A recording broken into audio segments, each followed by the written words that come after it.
judge called on the chief physical planner to comply with the law and stop wasting the court time.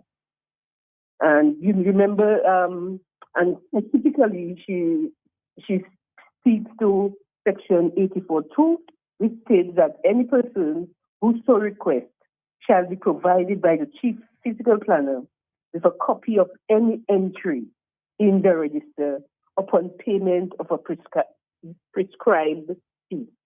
So even yesterday on the program, we were telling you that the four of us who scanned the documents and circulated them were banned from ever coming back to the planning department. And we were also told by the chief planner that this ban came down from the PS Severay. So now all this has now been made null and void, and we can now go and collect any document. Once, in the past, what would happen is that the office would take the document to the printers, and you go, you pay for it, and, you have your copy. So now any Dominican can go and get their copy. I'm surprised that, the Prime Minister in a news conference this morning said he's very surprised to have learned that you were prevented from getting access to the planning division on Monday. He said he had no information, and whoever took that decision, he would address it. So I'm telling you what the Prime Minister said. I wish I had the clip. Yeah, so he's saying he knew nothing about it. So somebody took on their own and decided not to allow you guys to see the documents. That's according to him, huh? That's interesting revelation. Matt, that's very interesting because at court today, the only person present was the chief physical planner with his attorney, the attorney general, I think, or the one of the senior attorneys in the office of the attorney general. And the only person who has any responsibility for the plan, day-to-day running of the plan department is the chief physical planner. So this idea of the peers, or even as was said earlier by Mr. Johnson, that planning is the government and government is the planning. This is not true. The only person that's answerable who has to go to court is the chief physical planner. And did he present his side as to why he was preventing you guys from seeing documents?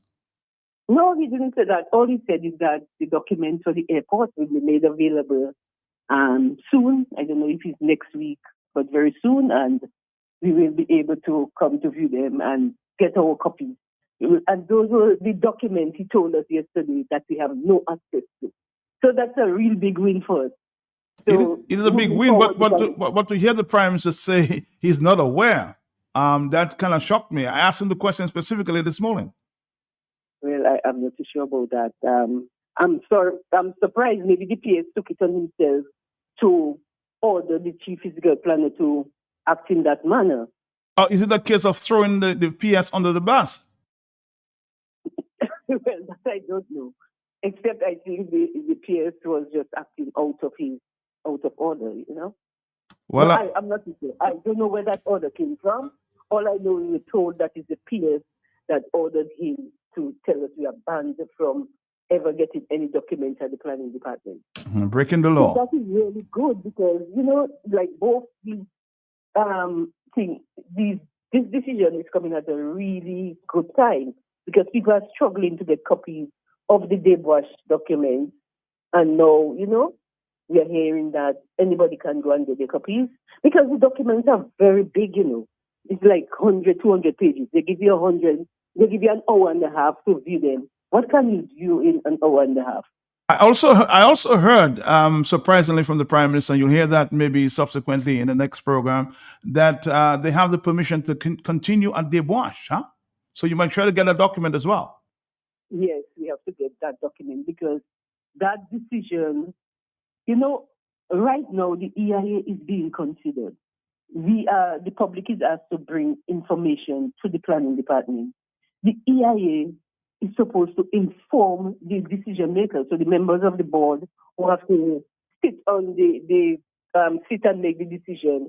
They need to have additional information. They need to have information to make the decision. So I'm surprised that they would go ahead and give permission. You cannot give permission if you don't have information. So the plans have not been approved.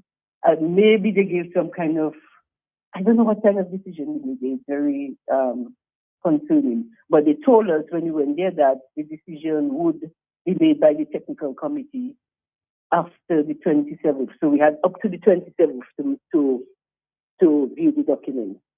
Yeah, so how could they make a decision in the absence of the information? Well, I'm happy to report that, of course, you won in that court battle and will continue, of course, to explore the issue. Yes. Thank you very much, Annie. Thank you for Yes, fighting you're that welcome. cause for the people of Dominica. Yes. Thank you very much. Thank you. Yes.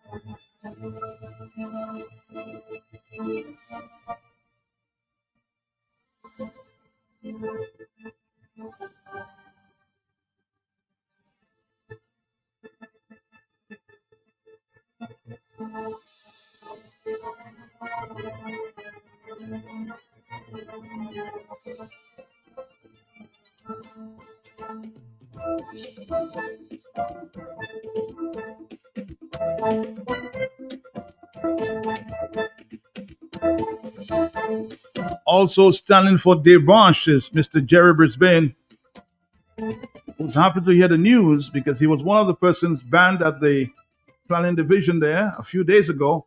Jerry Brisbane, we have a few minutes. What's your take on what just happened at the court? Good afternoon to you. Good afternoon, Mark. Good afternoon, listeners, and thanks for the opportunity. Well, again, it's a good, obviously, decision. I think the judge understands that the law is the law and has the rules, obviously, according to the law. What is obviously, you asked Annie about this matter with the leadership making the statement. And again, the modus operandi, which I, at the end of the program yesterday, made in my last sort of conclusion. It's the normal procedure where the leadership, when they're caught, then they throw everybody under the bus and try to rise like a phoenix, like a savior out of everything else. What really we need in this country at this time, Matt, and what we've been really trying to achieve is that every institution, organization in this country needs to regain its independence.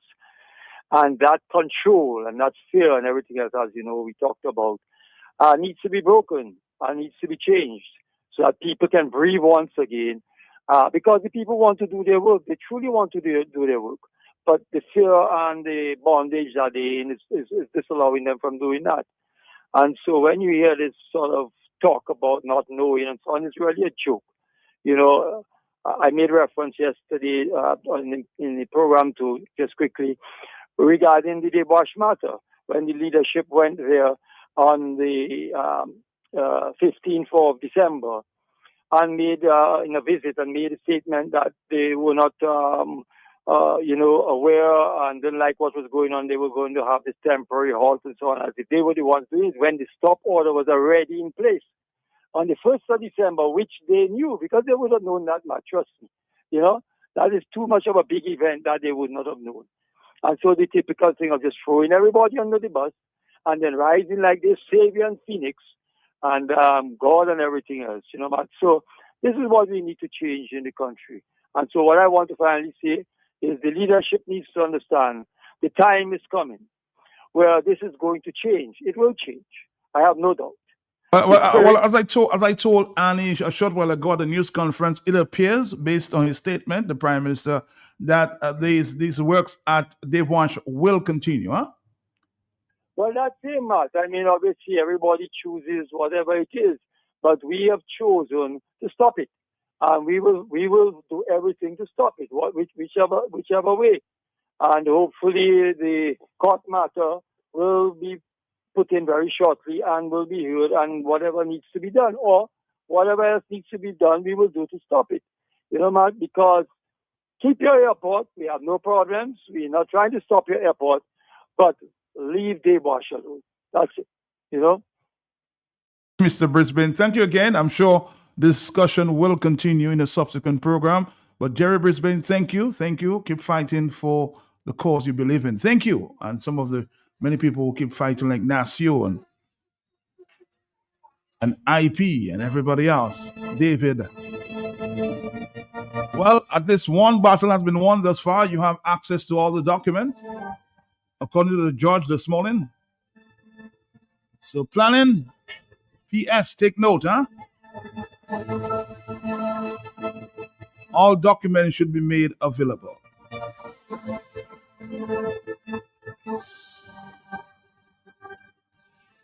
We have a short stop coming up with our friends there from the Dominica Cadet Corps.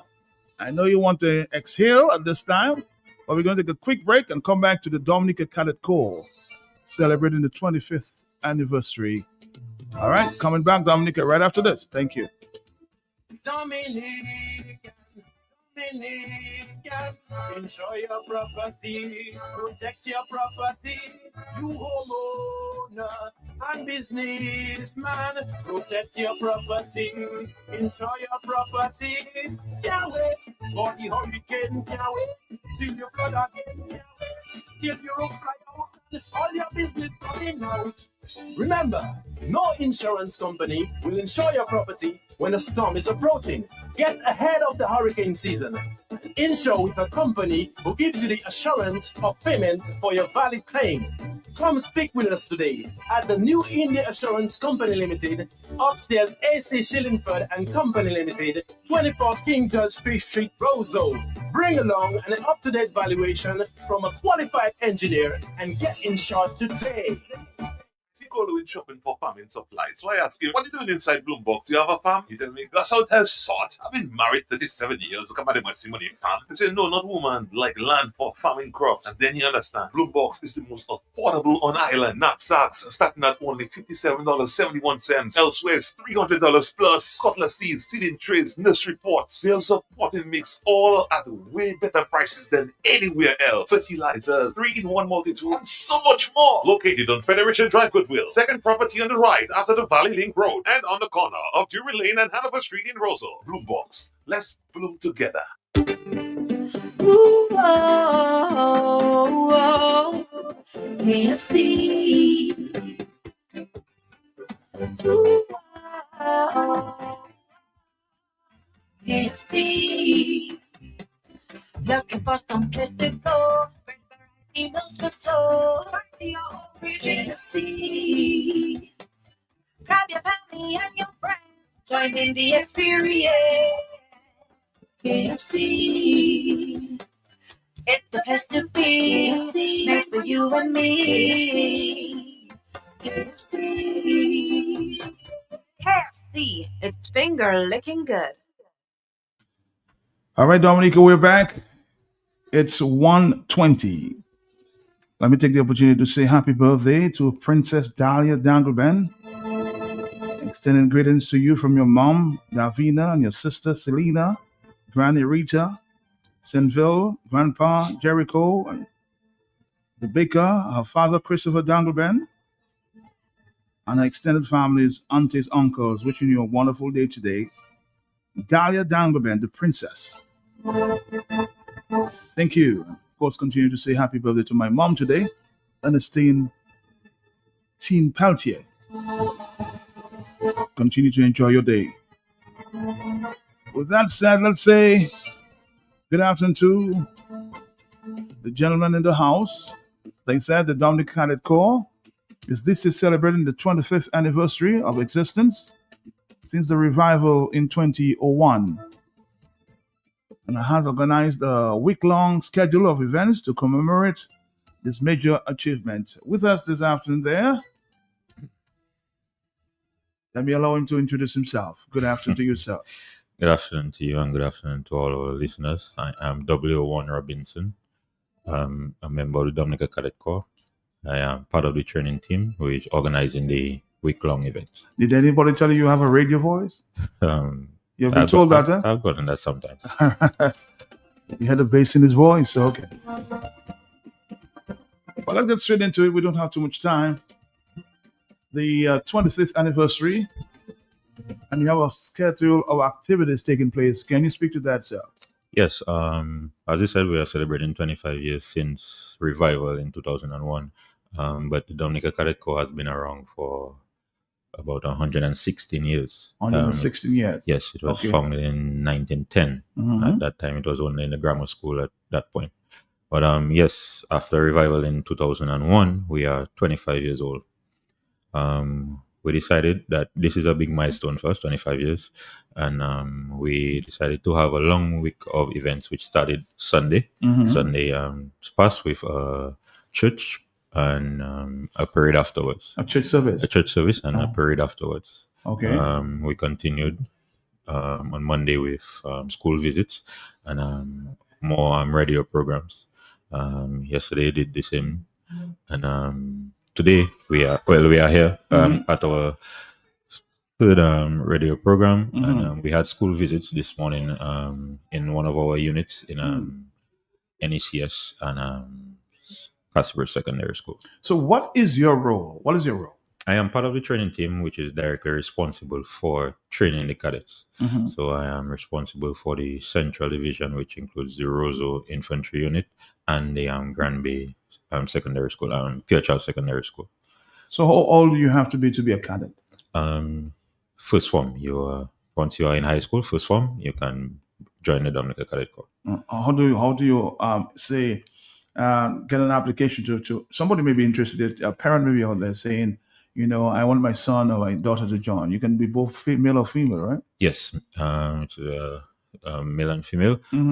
We have a number of schools under our under the Corps. So the whole Roseau district, we have units that is under one Roseau Infantry unit. Then we have Geothermal Secondary, we have Casper's Secondary School, Northeast Comprehensive, Portsmouth Secondary School, and Isaiah Thomas Secondary School as well. We also have the band, and if you want to join any of these units, you can go to the principal. He or she will take your name and give you a form. The forms are in the principal's office. Yes. All right. Do you have to do any background checks at all? We do have a short interview with you just to get to know your background and so on. But it's not a long process to join. Is it a disciplinary organization, would you say? Yes, the Cadet Corps is based on discipline. Yes, so it's a paramilitary organization, meaning that we do follow rules and regulations from the military, but it's not that we go to war or we have arresting powers. Yeah. All right, but tell us a little more about the activities you have for the rest of the week. Yes, so tomorrow we have Throwback Thursday, where we have a social interaction where you can connect with us through our Facebook page and our Instagram page. You can connect to us at the Dominica Cadet Corps Facebook page or Dom Cadets on the Instagram page, where you can tag us and you will give us some history about yourself. If you have pictures that you would say that is the year you were in a cadet corps, and just to throw back some information and history. Also, we have cadet uniform there at the schools. So the cadets are allowed to come to school tomorrow with their uniforms. How many members do you have? Currently, we have about 300 members. 300? Countrywide. We have a mandate to increase that. So we are actually in the recruitment stage of our process. About 2 weeks or 3 weeks back, we had potential cadet officers, which is adults. We train them so that we can extend for recruits. So we can gather more recruits in the schools. So how old you have to be to enter, and how old you should be when you wrap up?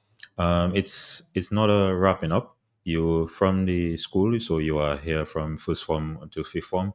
Then you transition into adult ranks. So we follow the military rankings. So by your fifth form, you should be a sergeant or staff sergeant or warrant officer for the school, and then you can transition to commissioned ranks afterwards. All right. So there's no space for retirement? You can be as old as you want? No space for retirement at this point. But what is your experience? You joined in what year? I joined in 2013. I got enrolled in 2014. So my experience has been well. I am a police officer by profession, but the Dominica Cadet Corps brought me here into the police force. It trained me. So it's a good transition. It's a good transition. If you have that military background from young, it's easier to train in the police force. It has been exceptional. Without the Dominica Cadet Corps, I wouldn't be here right now speaking like this because you were shy at the time. Yes, I was a bit quieter. So we train in many things: first aid, military knowledge, public speaking. We have a program, Cadet and the Community, where we learn civics and other topics that dealing with the community.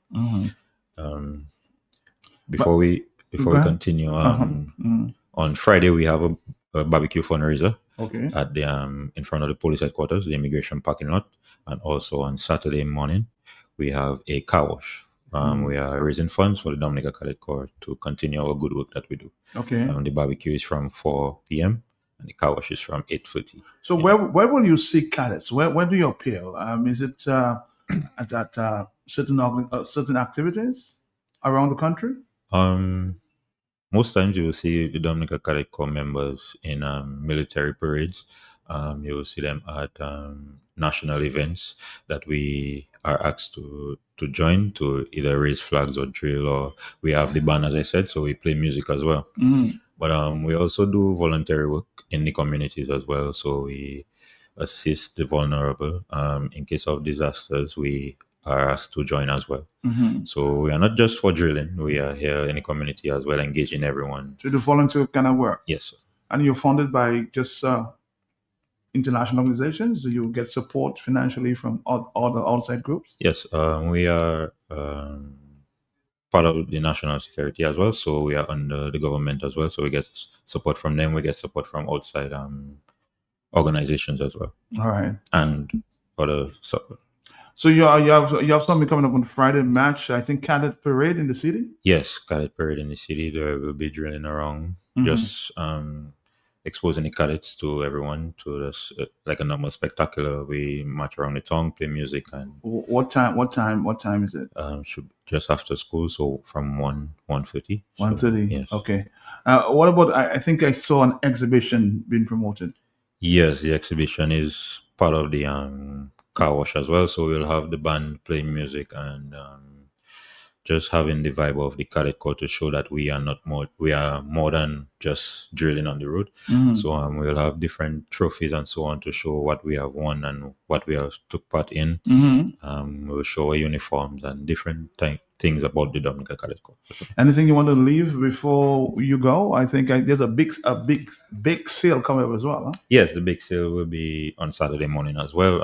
Cadets will be in town, walking around, engaging people and selling cakes and so on for fundraising as well. Any other activity you want to mention before you leave us? As I said, we are currently in the recruiting stage.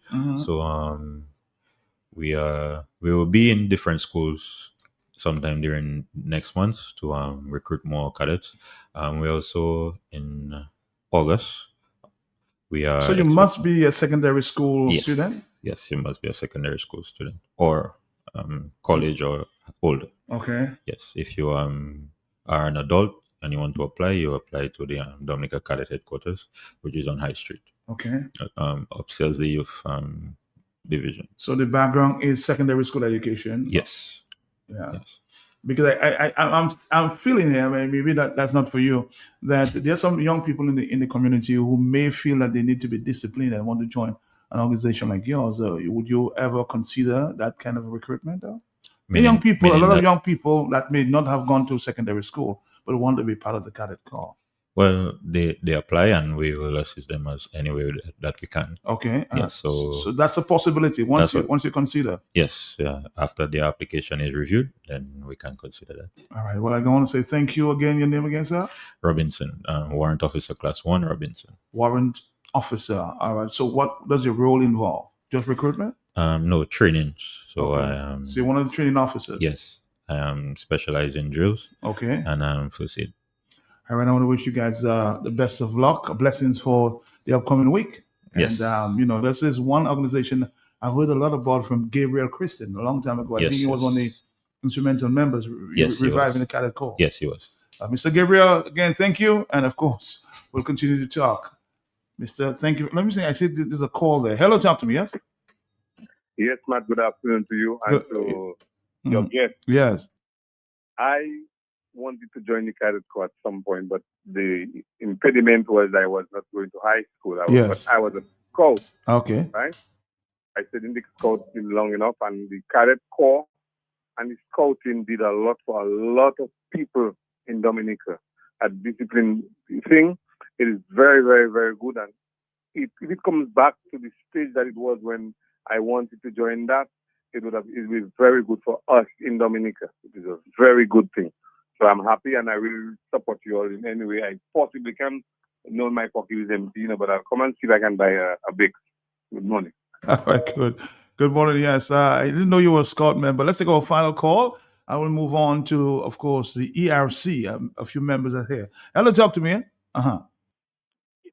Yeah, greetings. I'm listening to you and the gentleman enrolling or finding me to enroll to the college for. I don't have a problem with that. So I see, when I look at Burkina Faso, Ibrahim Traore came in and all the young able bodies, they have them into the military system. So I don't have a problem that do right to the young people. Everyone is not enabled to be in the military, but do right to the people around. If you have to discipline them, one way of disciplinary action to them by the cadet corps, but don't just take them just to be in the police force only. Do it the right way all around. I think that's the strategy. I don't know if it's government trying to do that, but the young able men will be someday in the police force in Dominica. Use them for the right way and the right means, not for their self-gratification, just to be police officers. Thank you. I think it's just helping the young people be disciplined. That is one, quality I think we need to have in Dominica. Yes, and the Dominica Cadet Corps has produced a lot of professions, not just police officers, firemen, prison officers, lawyers, doctors, dentists. A lot of people have passed through the Dominica Cadet Corps who are in society today. I want to say congratulations to you. Thank you. And continue to do the good work for the young people of the. I see one other call coming in there. Hello, yes? Quickly. Yeah, one other call, please. One other call, yes? Yes. Not cadet corps, we want our money for. No, we're not talking about money for nothing. For now, yeah? Hello again, my young man. Thank you very much for stepping by. Yes. Come talk to us about cadets a little more sometime, okay, in the future. Thank you. Take care, sir. Be back.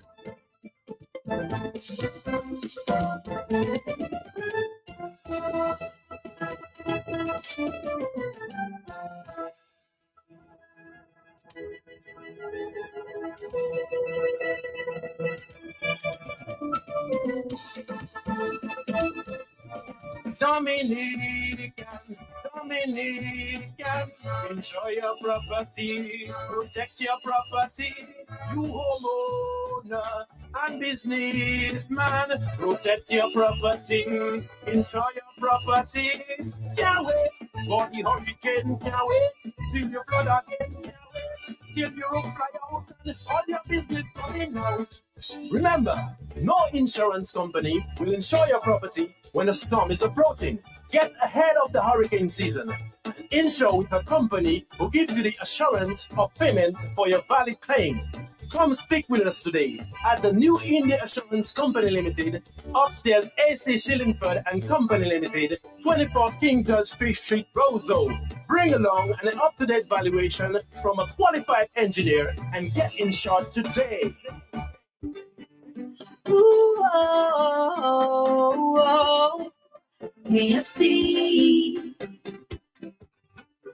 Ooh, oh, KFC. Looking for some good to go. Variety meals for soul. KFC. Grab your family and your friends. Join in the experience. KFC. It's the place to be, made for you and me. KFC. KFC, it's finger licking good.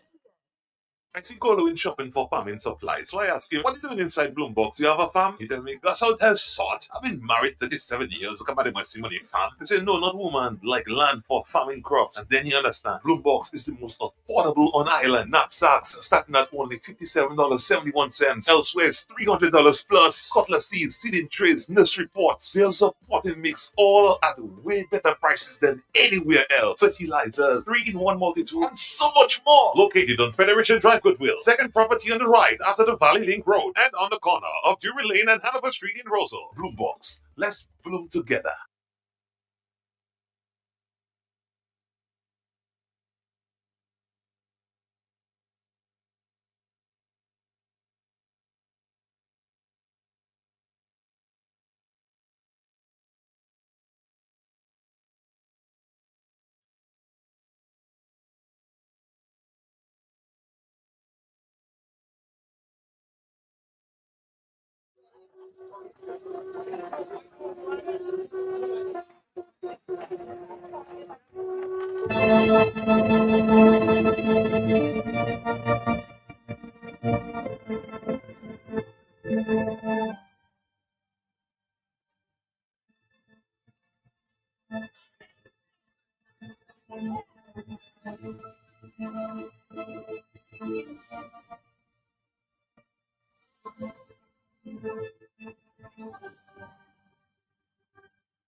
All right, Dominica, good afternoon to you, members of the ERC.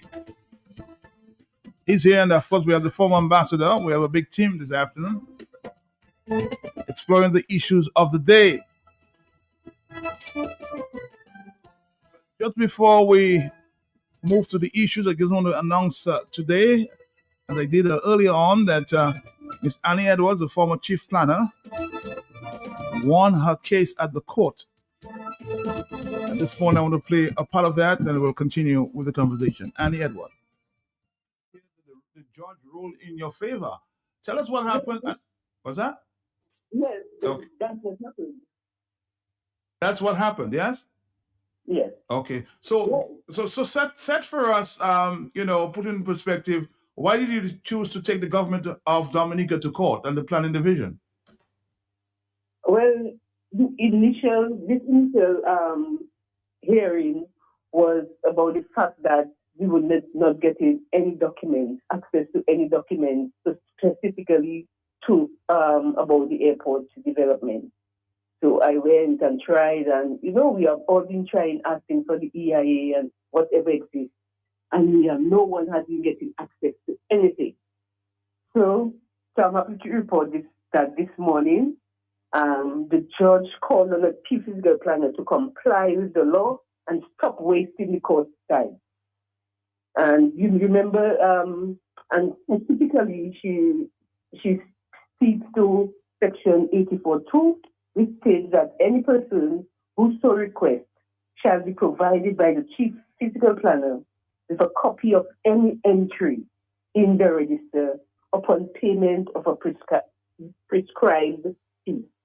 So even yesterday on the program, we were telling you that the four of us who scanned the documents and circulated them were banned from ever coming back to the planning department. And we were also told by the chief planner that this ban came down from the PS Severay. So now, all this has now been made null and void, and we can now go and collect any document. Once, in the past, what would happen is that the office would take the document to the printers, and you go, you pay for it, and, you have your copy. So now any Dominican can go and get their copy. I'm surprised that, the Prime Minister in the news conference this morning said he's very surprised to have learned that you were prevented from getting access to the planning division on Monday. He said he had no information, and whoever took that decision, he would address it. So I'm telling you what the Prime Minister said. I wish I had the clip. So he's saying he knew nothing about it. So somebody took on their own and decided not to allow you guys to see the documents. That's according to him, huh? That's interesting revelation. You know, Matt, that's very interesting because at court today, the only person present was the chief fiscal planner with his attorney, the attorney general, I think, or the one of the senior attorneys in the office of the attorney general. And you know, the only person who has any responsibility for the plan, day-to-day running of the plan department is the chief fiscal planner. So this idea of the peers, or even as I said earlier, by Mr. Johnson, that planning is the government and government is the planning. This is not true. The only person that's answerable who has to go to court is the chief fiscal planner. And did he present his side as to why he was preventing you guys from seeing documents? No, he didn't say that. All he said is that the documents for the airport will be made available soon. I don't know if it's next week, but very soon, and we will be able to come to view them and get our copies. And those were the documents he told us yesterday that we have no access to. All right, so we're going to wrap it there with Annie. Of course, we've got different perspectives, I'm sure. But gentlemen, good news there for Annie Edwards, the former chief planning officer. You want to share? I think Ronald is in the house, an attorney at law. And of course, Johnson Boston, good afternoon to you. Well, Matt, good afternoon to you. The former ambassador as well, too. Yes, good afternoon to you, Matt, your listeners, and of course to Attorney Ronald Charles and former Ambassador Crispin Gregoire. I mean, it's good news that we have heard from Annie Edwards, and I want to compliment her for doing her duty as a citizen, because in a democracy, you have checks and balances that are in place to ensure that governance is proper and the people are not taken away from that. And you have a right to documents when public activities are taking place and so forth. I mean, I served in government and I knew people could go to the planning division and get documents. In fact, you could also go and get the Gazette. You know, the Gazette. You can go to court and get the document as well. Yeah, as well. And also, in fact, you used to have the House of Assembly producing the Hansard, and people had access to that because these are public documents and so on. The fact that they hide it shows that it's only thieves, volleys that hide things and so on. It's unfortunate. Yeah. Any quick comment, Mr. Ambassador? Oh, we'll talk to Ronald first. Okay. You can speak to that microphone. Yes, thank you very much. Yes. Good afternoon to you, Matt, and good afternoon to you, many listeners. Of course, it's a pleasure to be before the former ambassador, and of course, Mr. Bosso, and I say Mr. Boston. You know, just to make a note there, I say we refer to him as former ambassador. In the States, we say ambassador, right? Even though you're ambassador. Yeah. Oh, Okay, ambassador. And of course, to your many listeners all over Dominica, far and wide, and Diaspora by extension, it's a pleasure to be here, and good afternoon to my constituency. I'm in the capacity here this afternoon in many capacities. I want to say a warm good afternoon, of course, to the team, United Workers' Party, and all the opposition forces and all those who continue to put their best foot forward in a democracy that seems to be crumbling faster than the destruction that has been going on in the bush.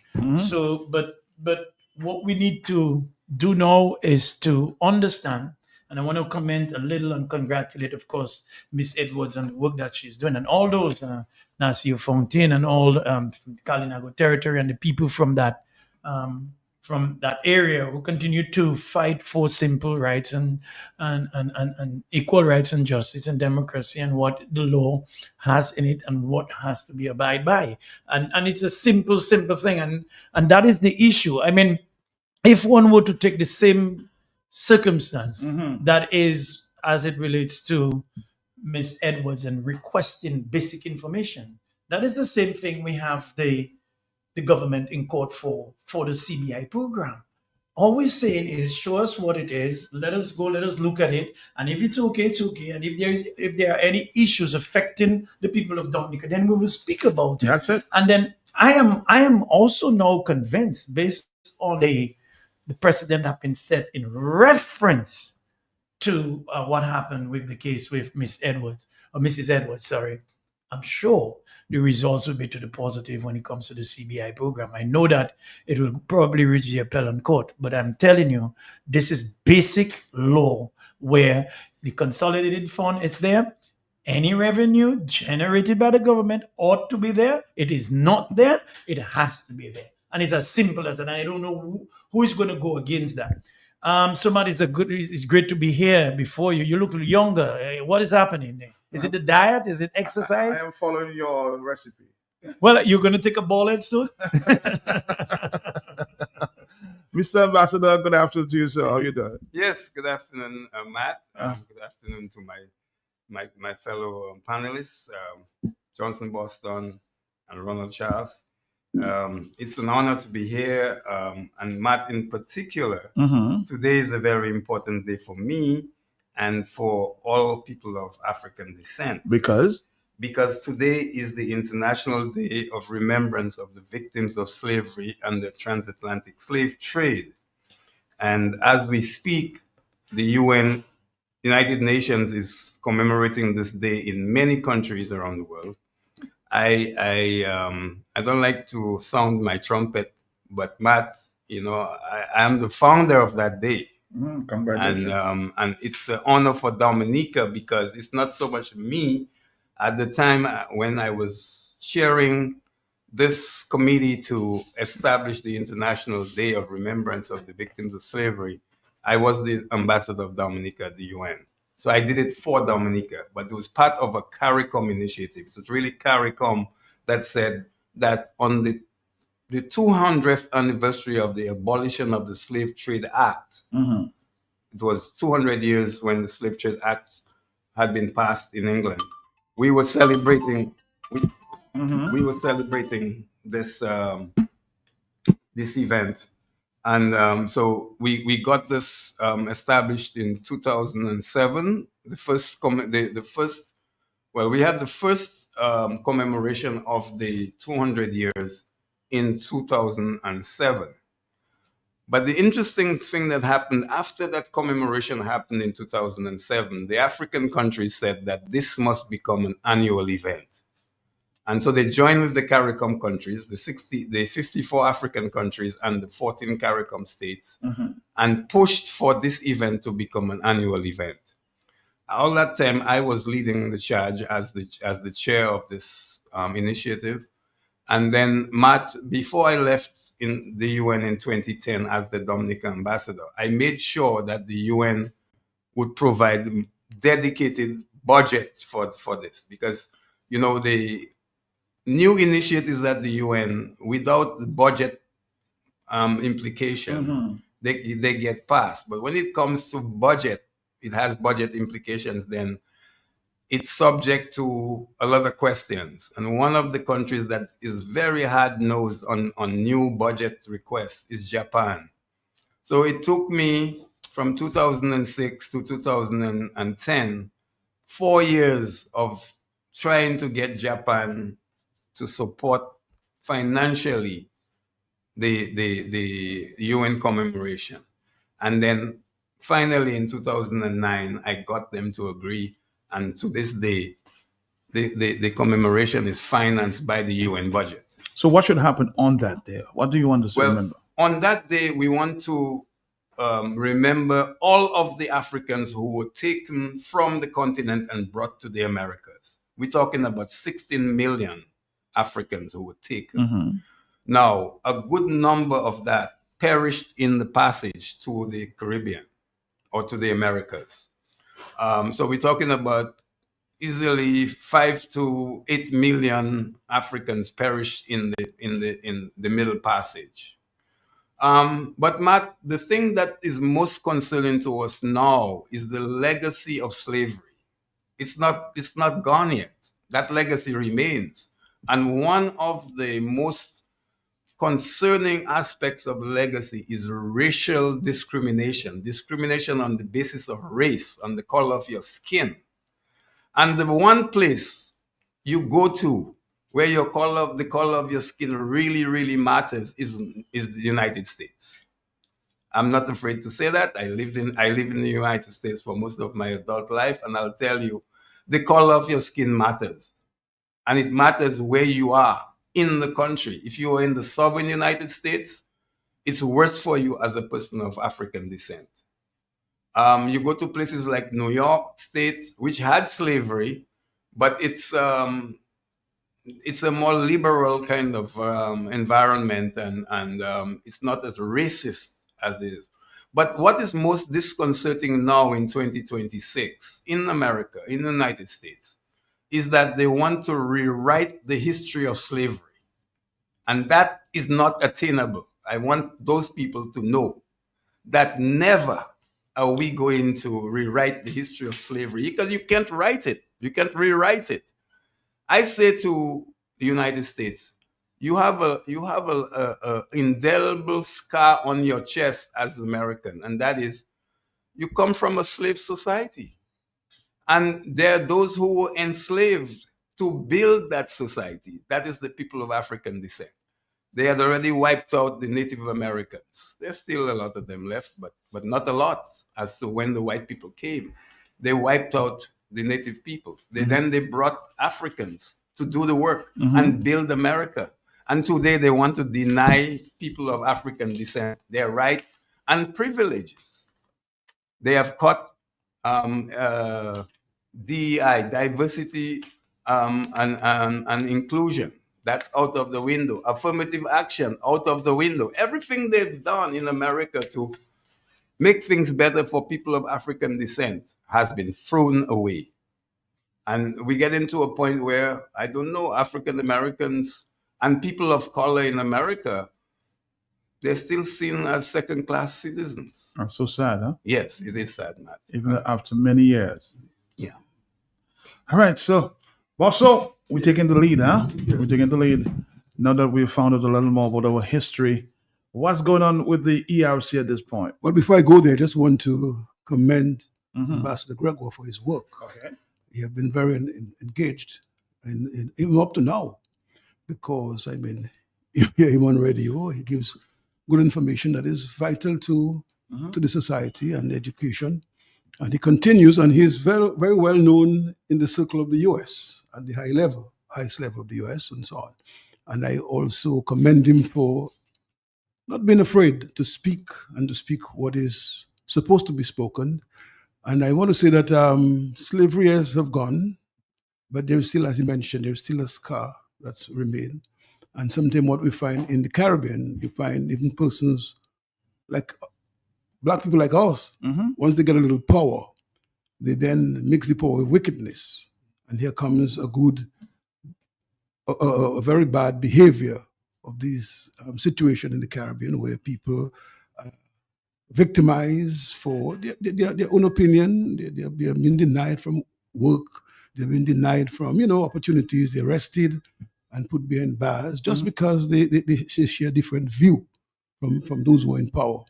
And I always say, though, our color, yes, as Black people, in my view, were used to victimize us and to hold us under slavery, but our capabilities in initiating stuff, inventing stuff, because the Black people have invented quite a lot of things that is really, really part of society and the human civilization. But on the ERC point of view, Matt, we last Thursday observed the first anniversary of the gathering, the protest outside of Parliament. And we started with a press conference at the PSU on the Thursday last week. And from all reports, it went quite well. And I must commend Q95 FM Radio, who've always been around to take it to the wider public. Also, we had Kyrie FM with us, both in terms of their social media and radio. And we had Lofty and MO News. So we thank them for that. And then the rest of the media who turned out at that press conference, we want to thank them. But really, the day was to remember what transpired. We went out there without arms. We had no weapon. We just had our person and our voice. And the idea was to, after all of these recommendations that were made available to the government was not lacking in terms of suggestion, because the ERC or the civil society organization gave advice, the business forum gave advice and suggestion, Also, Sir Dennis Byron, who we paid a lofty sum to have done a consultancy on our electoral system. And all of that were available. And we felt that the government threw all of this away.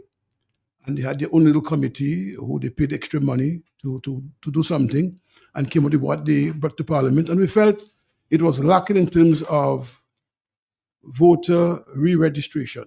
And they wanted confirmation. And the idea for that was to maintain their old habit, because there is, in the process, there is loopholes that governments before, the Labour Party in the 70s, the Freedom Party in the 80s, the UWP in the 90s, did not bother with. I mean, they thought that their performance and their being in government was enough to speak to the people about and let the people choose. Mm-hmm. But this government came in and they have exploited the loopholes, and we felt the loopholes should be closed, because after every election, since Prime Minister Skerrit came on the scene, you have had upsets. And what we want really is at the end of an election for the losers to call the winners and say, congratulations, you have won, we lost, and we can work together as Dominicans to build the country. And we stood up, and you saw the police behavior. I don't have to go back into that. People saw it here in Dominica and across the region and the world.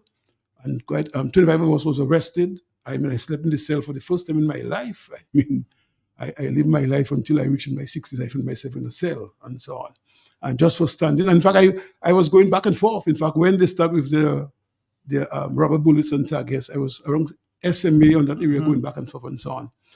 So we want people to recognize that people have a right to dissent. And that's part of a democracy. And the government cannot govern alone. They have to govern with the people and for the people. And therefore, there'll be people for them and there'll be those against them. And even persons who have voted for you may still find an opportunity, if something is not going right, to say it is wrong. Because when you identify the wrong, it gives the government an opportunity to correct it. And at the end of the day, you got a better product, a better society, and so on. So therefore, we want to commend all those who stood up and who gave the support. And even with our press conference, there are some persons who came, and monies play a part in those things. And those who assisted us from overseas and locally to have had the press conference, we want to thank them and say to them, while people are saying, you all are not doing, you all must do. Yes, we want to do, we will do, but we need the support to get it done.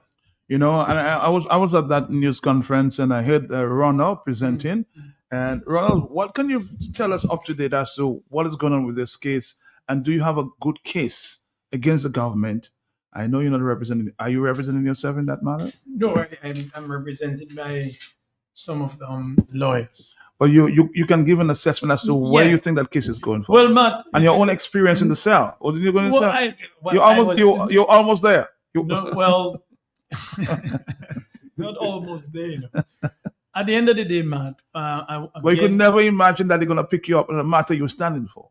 That is what was the surprising part of it. Yes. Because here it is.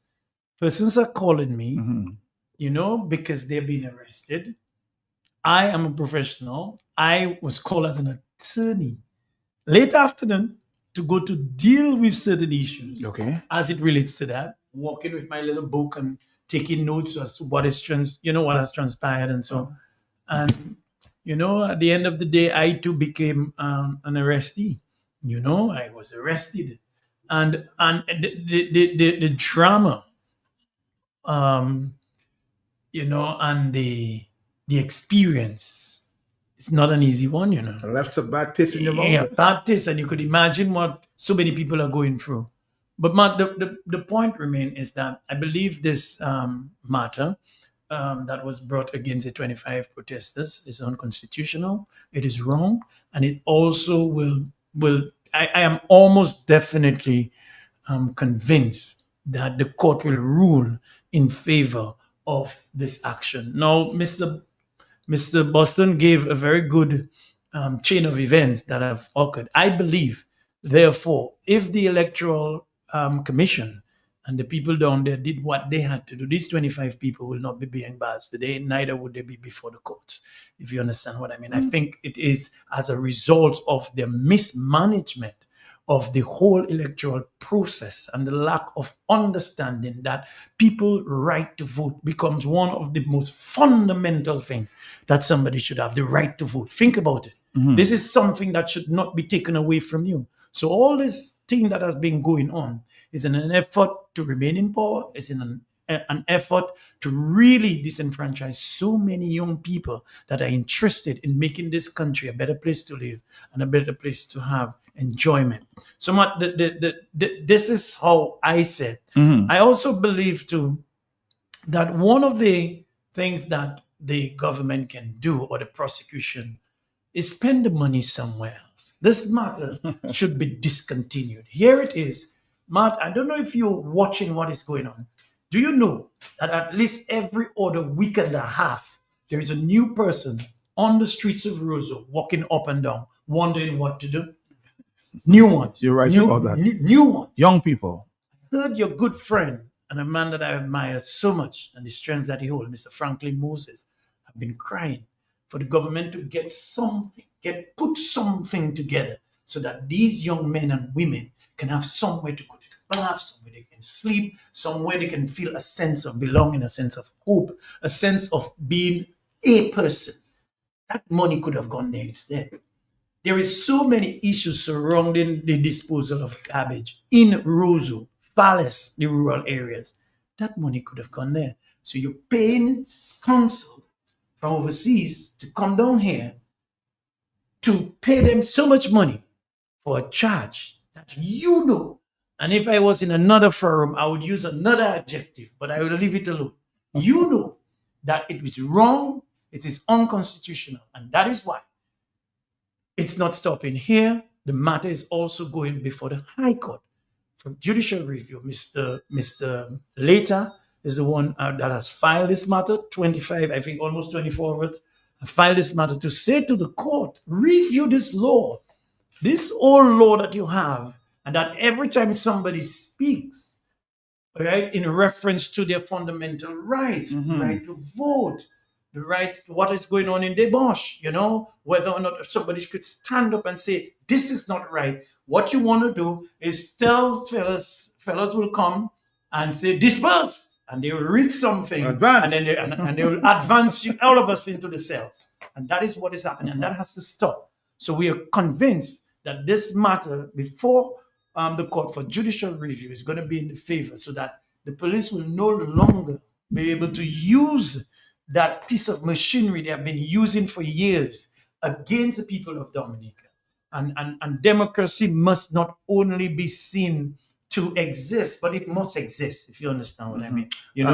Ambassador, your take on the situation. Well, Matt, for me, is really very disturbing that in 2025, a government could charge people who are protesting for their democratic constitutional rights, charge them under a law that was passed in the 1700s.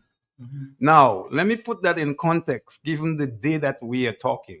We're talking today about the International Day of Remembrance of the Victims of Slavery and the Transatlantic Slave Trade. In 1720, we had slavery in Dominica. And these laws that were passed by the British to deal with slaves, or the enslaved Africans, I don't like the word slaves, the enslaved Africans, this law was passed to persecute them in the era of slavery. And here we are in 2025, a government of people who have a slavery past. These people are brought before the court for exercising their constitutional right of freedom of association and freedom of assembly. I don't know what these people in the Attorney General's office and the DPP, I don't know what is the interpretation of such provisions under the Constitution. And secondly, Matt, the police is there to protect people who are protesting. The police have treating anybody who is protesting as an enemy. So they come ready to kill. And that's what happened on March 19th, 2025. So I feel that it's really a sad situation that we find our country in. And that I am calling for the release and ending of the persecution of these 25 people. Now, let me also say, Matt, that this is before the international community. The international community is watching this. It is? Yes, the human rights groups are watching this very closely. The Human Rights Watch did put out a statement in support of the ERC, and Amnesty International is also paying attention to what's happening here. So I think that the best decision that the DPP can make, and I'm not giving her any, I can't speak for her, but what I'm saying is that if she was able to nolly pros a case that came from the Caribbean Court of Justice, why can't she nolly pros this? That is the question I wanted to answer. All right, I think Paula Celestin has just joined us. She was one who was a little emotional, I must say, on the last news conference. I heard her. Paula, good afternoon to you. How are you doing? One of the patriots of Stewart. How are you?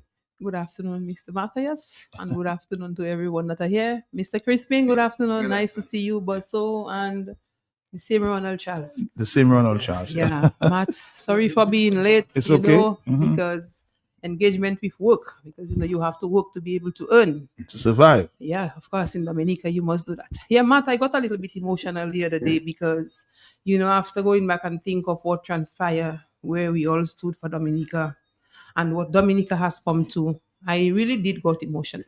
But Matt, I am a strong person, I can tell you that. I am a fighter. And what I believe in, I stand for it. And no, I'm not going to have no backing down. And trust me, Matt, I have started, and I can see there is some victory, not very far away. But we can only do that as a united front. When did you realize at that time when you were in the cell, what how would I describe this? What did you go through at that time? Okay, Matt. When the reality hit you?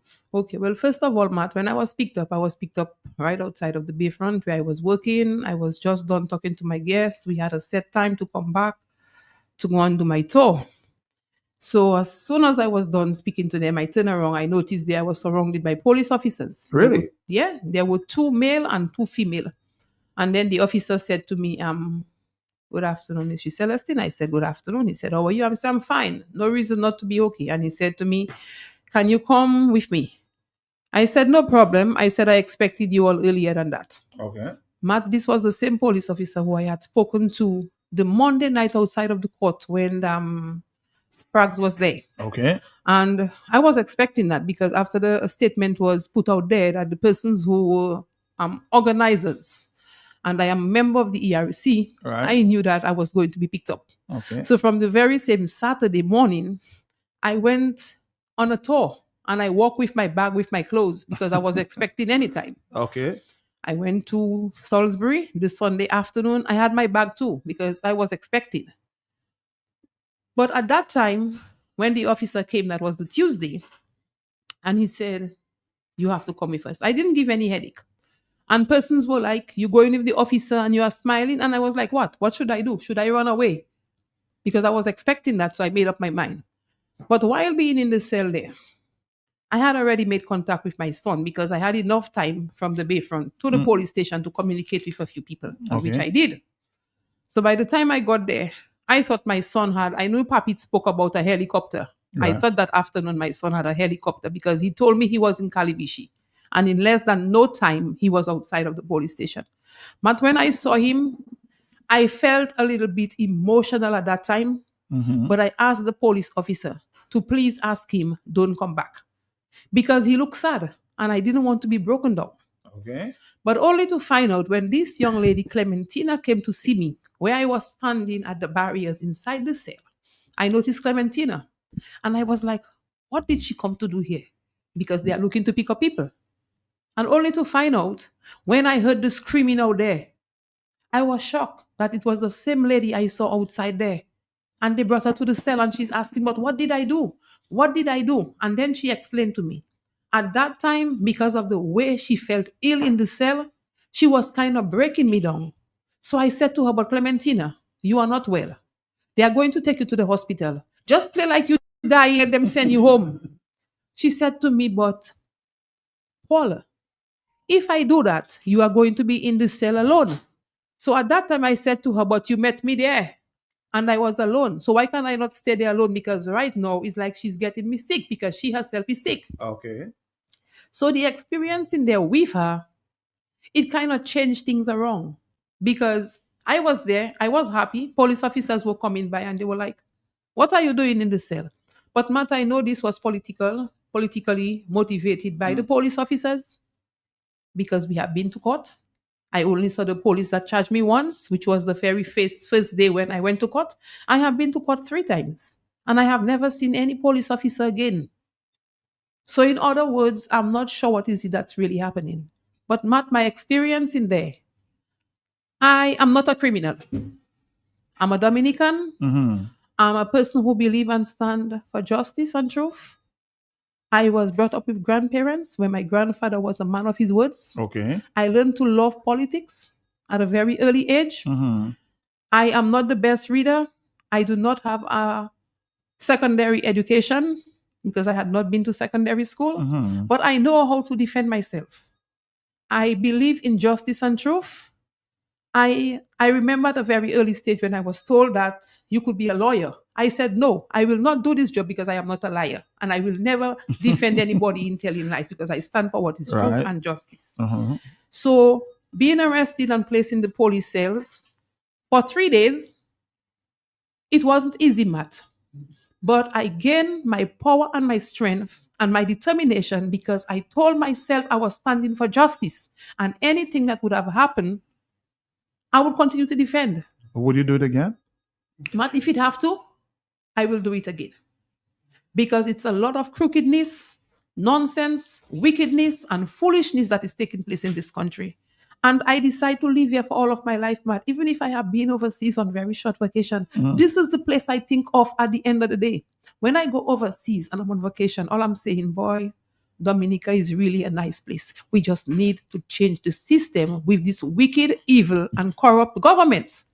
Because the government are supposed to be standing for the people, by the people, with the people, not enriching themselves. And this is the reason why, Matt, I will never want to elect anyone who I believe who just want a job to go in there to just gain money.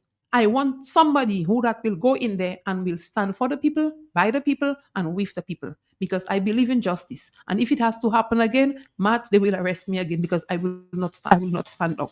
I promise. I have studied. I see victory at the end, which is not very far. We just need to unite as a people and get these criminals off our back, Matt. What a testimony there by Paula Celestine, of course, one of those who stood there on March 19th. Let's take a phone call. I know the people want to interact. Are you there? Yes, Matt, I am.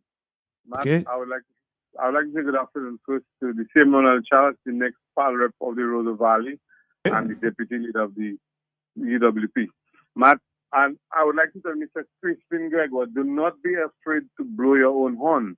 If you don't do it, who is going to do it for you? Because it's the first time I'm hearing that's what happened with that day. You understand? It's very great that you did it for Dominica.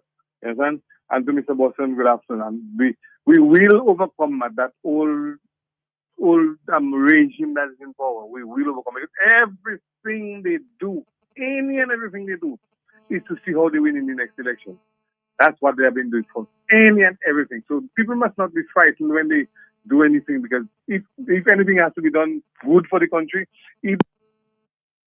we got you caught up there technically there, but you can call back. Sorry about that. Yeah. No matter, Paula, listen to what Paula gave in terms of my experience. I mean, you have this guy Bernard Morrow, who came in on that day with his wife and daughter. Just came in and were around, and lo and behold, he was picked up.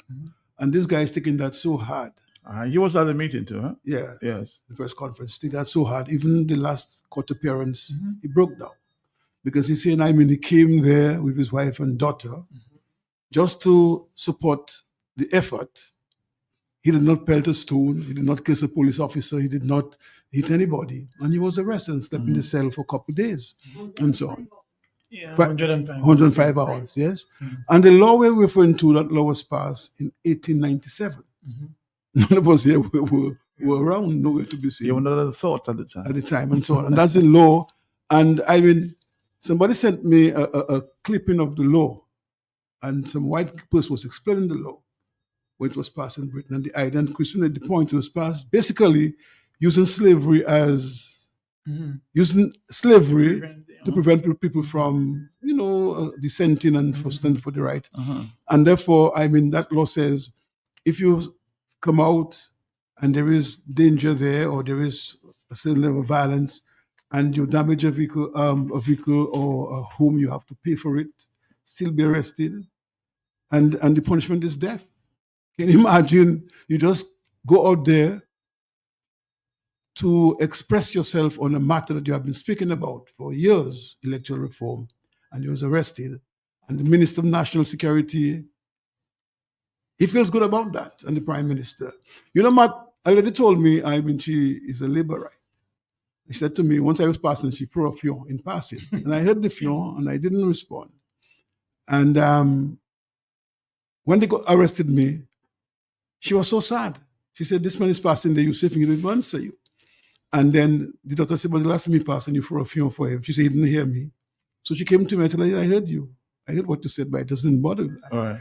And she said, her son was saying, can you imagine Bosso in 2005 spoke on the platform for the Labour Party to endorse Reuben Blackmore to have won the Maho seat. And he found himself in 2025 being arrested and placed in a cell. And he said to his mother, I can never be Labourite in my life again, because that he didn't like a boy. Let's take a phone call. Are you there, caller? Sorry. Yes, I am there. Another patriot, huh? Another patriot. And I'll always keep standing for Dominica, because I love my country. Paula, my darling. Paula? Yeah, she there, yes. But that's my girl. Paula is a friend. And Paula is a true friend. When you have a person like Paula on your side, Matt, you have everybody on your side, and you have everything on your side, Matt. Paula, my dear, you're a friend to me, and a friend indeed for Dominica. And we will keep on standing for Dominica. People tell me why I haven't gone to Diaspora. I tell people I am on bail. So I don't want to be, they say, when you're a group of 12 people, you can be arrested. And I wouldn't want them to arrest me again. So that is why I will not go to Diaspora, because I wouldn't want a second arrest. Because the man that arrested us there, only the first day of court he came there. Since after that, he never appeared in court. What are we doing in court? Every time we have to be turning up to court, spending hours by court, and nobody telling us anything. Well, they said the next hearing is in September the 28th or 29th. By the grace of God, that will be done with, because we're not in nothing to do with slavery. My great-great-great-grandmother stood up for me. I haven't got no right to be doing that, nothing there to stand up to be in that, how you call that thing, that antiquated law that was passed. And every damn thing they have is antiquated. You go to the police station, they're taking your fingerprint in an antiquated system. They're taking your profile in the antiquated system. They're not even updated in the flipping police station. Such a nonsense that's going on in that country. From the hospital, police, every damn thing is the same thing. But don't mind that. Them same people that have us arrested, they arrested us. They and their children one day will face worse than that. By the grace of God, in the name of Jesus. The same mustn't swear, I swear by it. Bye-bye. Thank you, Blopo. Thank you. Somebody's asked me to ask Mr. Gregoire whether he has been awarded by Dominica for at least the award of honor or meritorious service to the state. Have you ever been given an award, Mr.? You have done so much. No, Matt, I have not. Really? I've not been so lucky. Lucky. So how much work you have done for the country? Well, I've done a lot of work, Matt. My whole life has been in public life. I studied politics when I was like 15 at SMA. I spoke to SMA students this morning for the International Day, which was really good because I hadn't been to SMA for a long time. Matt, and then one of the projects that I did, which some people in Granby said, they asked, "Sa Crispin Jafeba Mungwambi, what has Crispin done for Granby people?" Well, I want to let them know that the first project I did for Granby people was to set up the Lechelle Youth Group, which Pierre Charles, I recruited people like Pierre Charles to be in it. He became a prime minister. So that's one. But the second thing I did, after Hurricane David, Granby School needed furniture, and I started a project to equip the school with furniture. Not only did we build furniture for the Granby School, which had in excess of 500 students at the time, but we built furniture for the other schools in the district. And I also got equipment that akin to what home industries had to train these youth and build the furniture. That's what I did for Granby. Then I went to the Kalinago territory after graduate school, and I worked there for 5 years doing a number of projects, including the Jolly John Park. So I've done a lot for Dominica. Matt, I don't expect any rewards. I'm not looking for any meritorious service. My job is done. I'll be 70 years this year. I have spent my whole life working on a global level in many countries. I've touched in Asia, in Africa, in Australia. I've done seminars. Matt, I promote Dominica, and the only reason I keep coming here every year, almost every year, is because of how much I love this country. And one of the things I did immediately after graduate school, I moved back to Dominica, and I spent 5 years here. It was shortened because at the time the Freedom Party saw me as an enemy. so they closed my program because Michelle said to me, "It seems like you want to take over all the villages. I'm not going to let you do that." Well, Michelle, she saw me as a visionary figure very early. Okay. And she told her colleague, "This guy, you got to watch him because he has an agenda." Of course, I did have an agenda.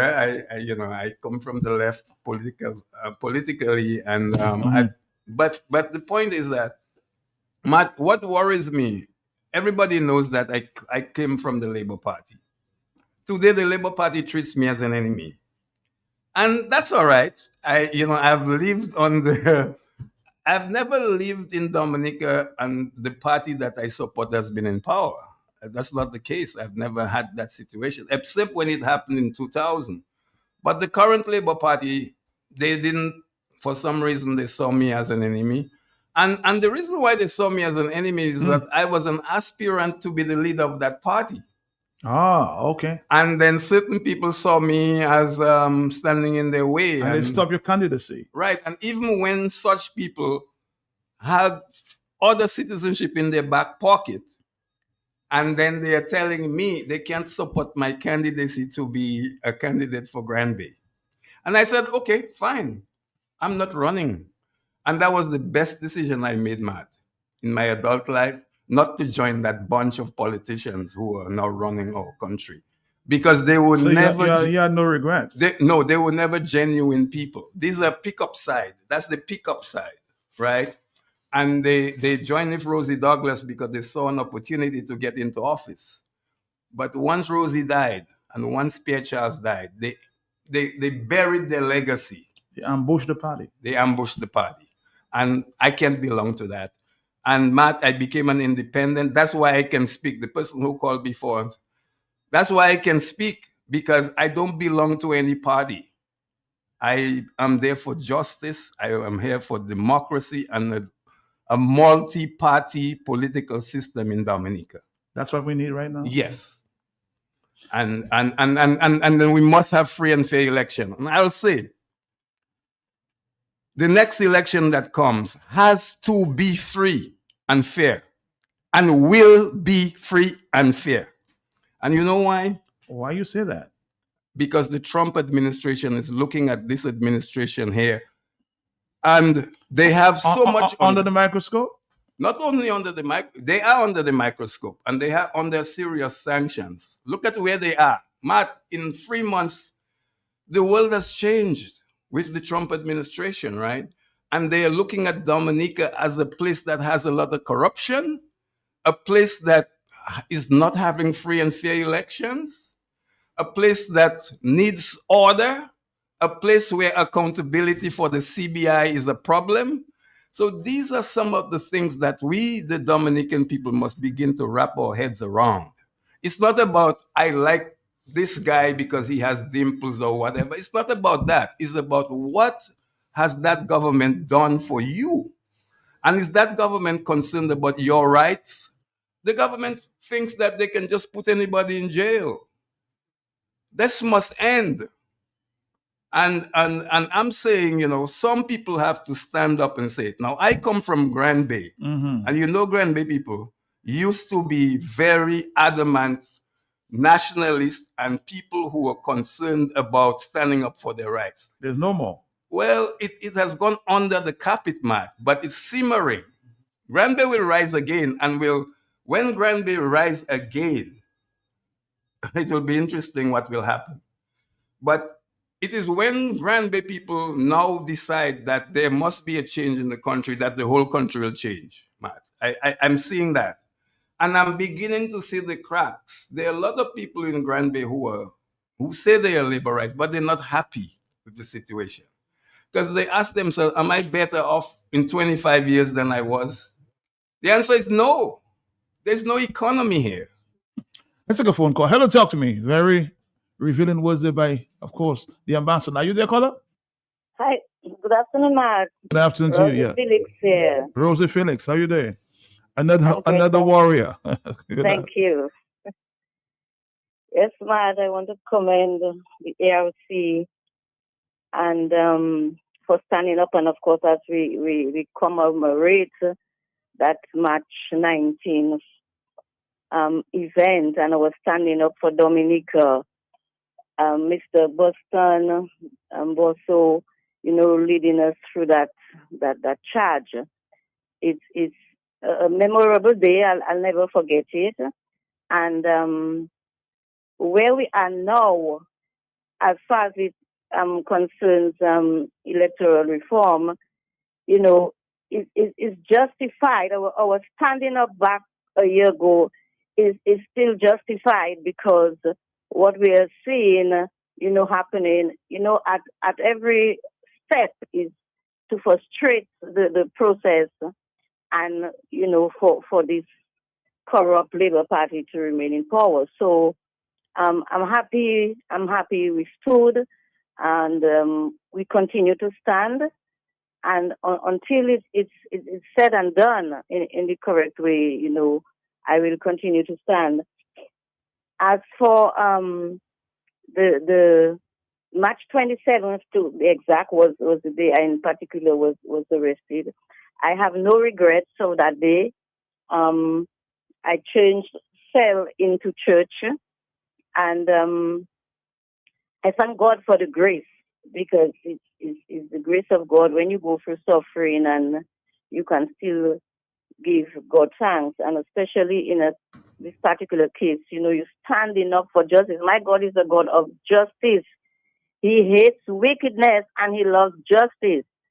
Would I stand again, Matt? Yes, I would. So thanks all to the legal team, Ronald and Joshua and Mrs. Knight and Mrs. Felix Evans and all the other. I saw that day in court, Matt, I saw, several of the young attorneys came there. This thing is going nowhere, I said on day one. And Geoffrey later, he's of course taken a bigger charge to challenge this aged old constitution.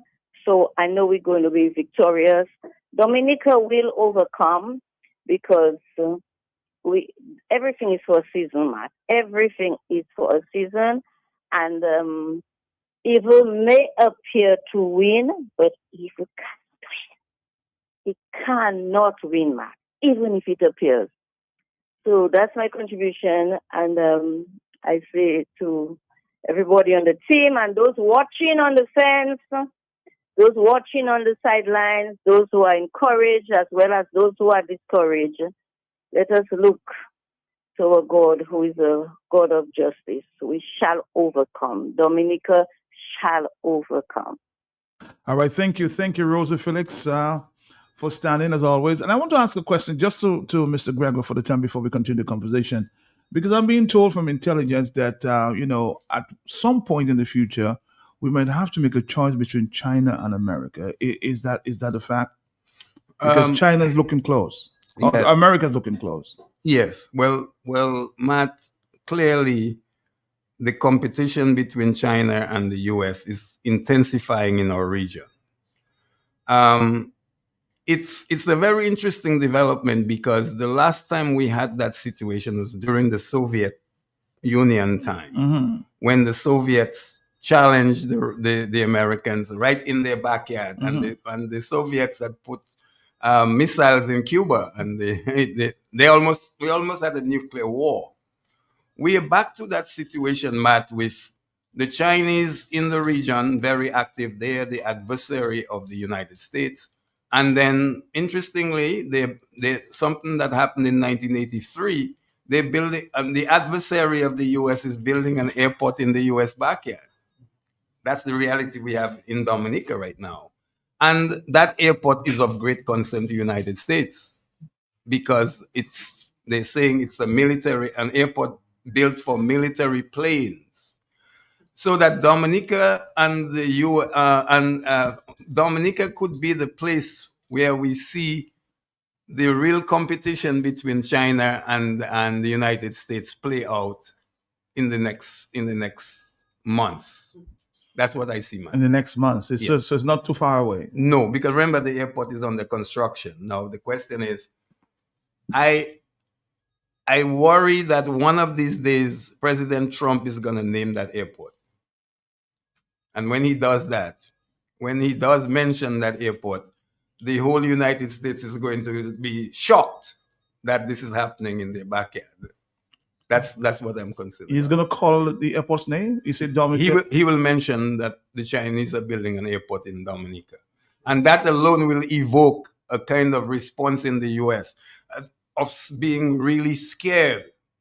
Because when those missiles were in Cuba, the Americans were really scared that there's going to be a nuclear war. Now, an airport is being built in the region by the adversary of the United States, and they're not happy about that at all, Matt. And that is something that is of concern. And as the competition intensifies, which it is, especially if the U.S. decides to intervene into Cuba, which looks likely. What form it will take, we don't know, whether it will take the form of what happened in Venezuela, but the U.S. seems poised to take some action in Cuba, and that will rub off on us because right now, the Chinese biggest relationship in the Caribbean is with Cuba. The U.S. wants to take action to attack China through Cuba. So there's a link. And then Dominica is probably the Eastern Caribbean island where the Chinese presence is strongest. Antigua. Followed by Antigua. Well, we've had a longer...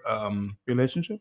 Not a longer relationship because Antigua, I believe they established relations with Beijing before Dominica. So they've had a longer relationship. We were with Taiwan. We broke that relationship in 2004. And we've remained very strongly aligned with the Chinese.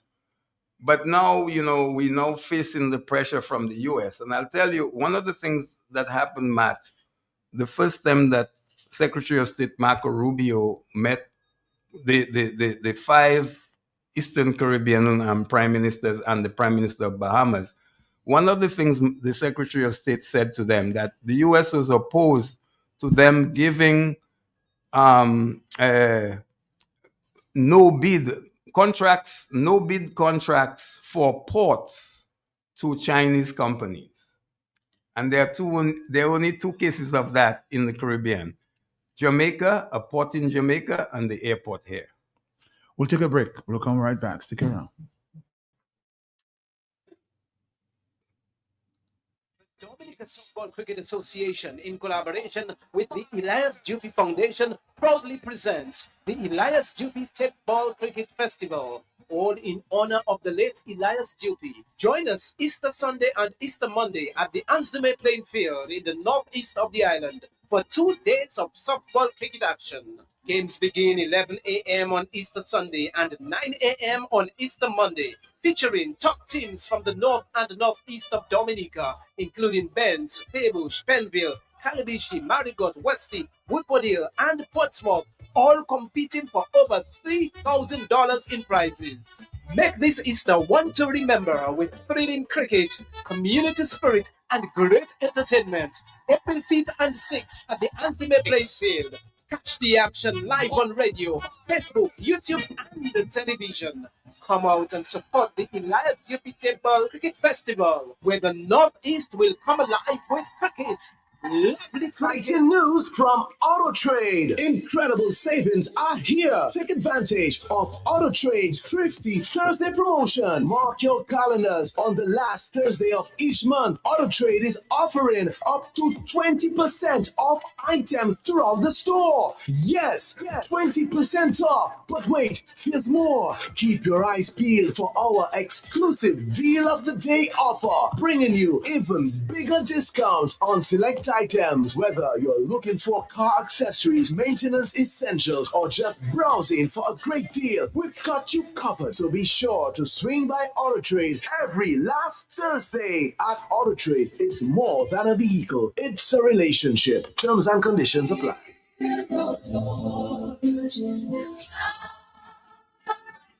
By popular demand, on Friday, March 27th from 11 a.m. on Q95 FM, Creole Handmade will feature a repeat of a special interview done with His Lordship, Bishop Kendrick Forbes. The challenge we have would be the declining mass attendance. Another challenge would be the number of Catholics who, for whatever reason, are disaffected by the church. You know, there's some Catholics who have been hurt by the church that we also have to reach out to. There is also the engagement of our youth and young people.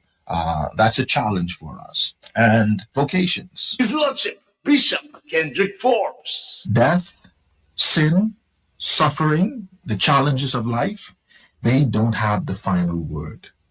God does. Leader of the Catholic community in Dominica. So Lent is that sacred time, that 40 days of spiritual renewal, of going back to the basics, of discerning where our heart is in regards to God. And for Catholics, fasting, prayer, and almsgiving are certainly the building blocks of Lent, of our Lenten journey. He's the 10th and current Roman Catholic Bishop of Roseau. His Lordship, Bishop Kendrick Forbes. The reality is that we live in a world today where things that were once considered abnormal have become normalized. And you know where children see that? In adults. On Q95 FM on Friday, March 27, 2026 from 11 a.m. So I think we have to find creative ways to bring the different political parties together and to invite them, to reach out to them, to let them know that, it's okay for us to have competing conviction, contrasting ideologies. Tune in for this special repeat and receive a blessing. So if something were to happen to one of the priests, we're faced with a challenge. Get ready. Automotive Alliance presents the ultimate weekend showdown. Light 'em up. All rights are taking over Kingsville Airport this April 4th and 5th. Saturday, it's 10th and June. Dial it in. Sunday, it's time to go heads up quarter-mile racing, the car show, and the Sound Out Championship. Bring the whole family for the Kids Zone, music, food, and the loudest two-step competition on the island.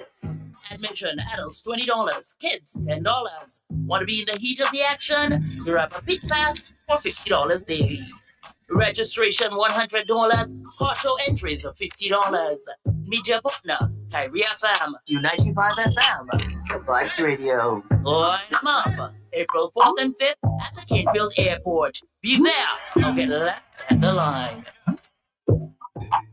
I just made goal winning Roseau again. Same place outside Flossie's. I tried to dock him, but he had Where? Story start again. Million, lot of my power with Gaza. Saka fella, I said the same thing you doing, shopping at Floss's, and you don't have to tell me the same thing you tell me last time because I'm busy. It's to hear him way. You reckon? About my bucket the boy. I won't tell you that I save money in food and drinks when I buy quantity. I save more. Oh, shucks, man. Well, when you're still telling me, I know already. To pack a spetting way. But it could him up here for Palais. I will tell all my friends from London, US and Dominica to come to Floss's. Right next to the Rosa Market. Open Sunday to Saturday. Floss's can't do but toujours.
Dominica, we're here in the talk on the block. We're actually having another talk on the block besides that. Huh? So let's take a phone call. Are you there? Hello, good afternoon to you.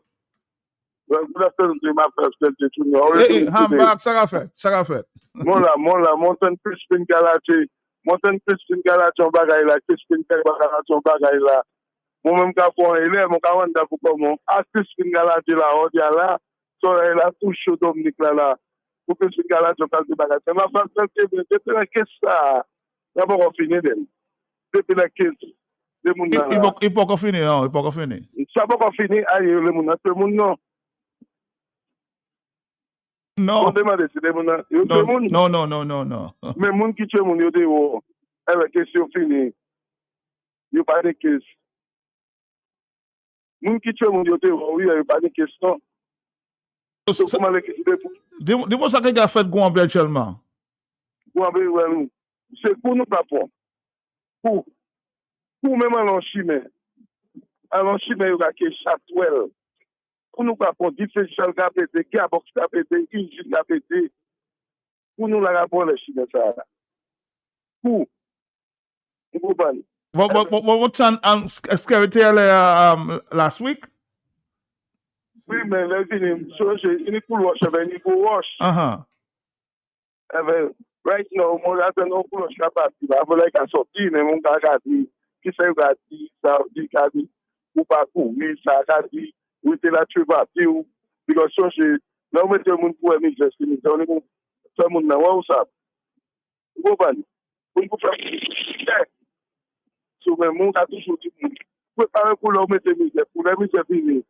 Ou, comme on aime la recrutement, GoPro est sorti un film. Je prends mon gars comment c'est faire GoPro. C'est pas bon monde ça. Pour nous regarder ça pour faire faire. Et ben après ça regarder et ben si ça monte ou pas. Mais là ça regarde ça politique pas que ça va oui.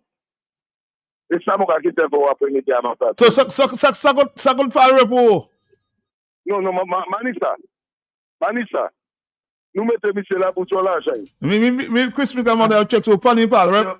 Yo dis mon pas rep là par là il toujours l'autre pays ou pas qu'à un office then. Mais Chris me même quand pas qu'à faire. Songez là non mais job ça. Et ben c'est right now c'est quoi les qui des bagages la gale moi mais là quand ça bagages garder bien mettez musique mettez pour enjoy for you. Because always those are good about any do pas. So mon ken buka de pour yo mettre du pas. So même ça faut pas rep no pas ni pas rep. Okay, well. So what is next for the ERC? What is next? Well, Matt, before I answer that question, I just want to commend Ronald. Okay. As the lawyer with us on this matter. Keeping things together in his office. Okay. Staff in his office. They always call us to remind us on the day that the case is coming up, so we are well informed. And he's always there present, fighting the fight. Okay. And I also want to commend Joshua Francis, who is assisting him as well, and Geoffrey Later, who is taking the matter to the High Court, challenging the Riot Act. Mm-hmm. Okay. And the lawyers, that is Gilon Richards, who is on the matter as well, and representing some of the patriots, and Heather Felix. And also, we want to thank people like Noelis Knight, who is also associated with what is happening, and Clara Shillingford, who is associated, and many other lawyers. And so we have some persons who are in the law, some retired persons, and we don't want to mention them now, but they are in the law and they're advising on these matters as well. And we also taking, I think 3 of us are taking legal action. That is Loftus Durand, Pastor Rodney, and myself against an individual who made some very defamatory statement or so unfortunate. And we're seeking redress to the court and so on. But the ERC will continue because our mission, since we were formed in 2022, is to ensure that all the groups, political parties, civil society, religious groups, are together and we can speak with one voice on issues affecting the country. Okay. Although each organization, each party have their individual task and so on, but collectively, we want to be able to do things and say things together. So the impact of suggesting, encouraging, changing the country comes at a very cooperative level, so to speak, and so on. I also want to commend again Ambassador Gregoire, because he didn't say that, but I know that he was involved in the geothermal project. Okay. And in fact, if they had gone his way, some of the money we spent for that project would have got it on grant and so forth. So sometimes they ignore grants and take loans because why they maybe will get their way, around it to get what they call under the table deals and so on. So I commend him for that. And as the guy said, don't be afraid to blow your own trumpet sometimes, because if not, nobody will blow it for you, and so on, Matt. So I just want to say that the ERC will be around for a long time, and our mission, and Ronald made the point earlier on, if the Electoral Commission had done the work it is supposed to be doing as the referee in this matter, because our forefathers, and when I say forefathers, ladies too were involved, if they had left it for the parties to regulate and supervise and referee, you can't blame a party for tilting in its favor. The commission, and Dr. Honeychurch can correct me on this one, there was no commission before. There was only a supervisor of election, one man. And then when they went to negotiate independence in 1977, 1978, then Ms. Charles at the time, the opposition, one of the opposition delegates there, she suggests the commission. And Patrick, in his haste to get everything going in terms of independence, he agreed. And that's why we have the commission. And the idea is for the Prime Minister to recommend 2 persons to the President for appointment. and the leader of the opposition 2 persons for appointment, and this president appoints the chairman. So the chairman is above the political, partisan fray. Should be independent. Independent, and therefore focus on what is right, not for the party, but what is right for the country. And I will tell you, Matt, this is the worst commission we have had, in my experience. We have a commission before, even under Gerald Burton, they engage the stakeholders, and the stakeholders are the parties and the voters.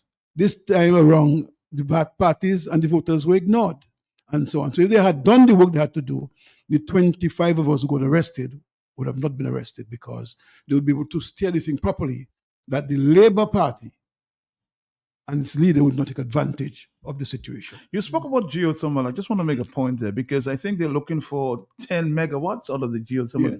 Now, I just saw an article there from St. Kitts, a solar-powered future. St. Kitts and Nevis launches a 50 megawatts solar energy project. So, yeah, 50. Solar. Yeah.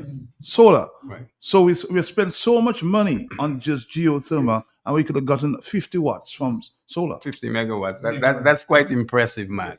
Matt, the thing is about the geothermal, and I again, as I've been told to blow my trumpet, I was one of the founders of the geothermal program. It was Prime Minister Pierre Charles who, in South Africa at the World Summit on Sustainable Development, presented the future energy framework for Dominica. And he said that by 2012, Dominica would be generating electricity 100% on renewable sources.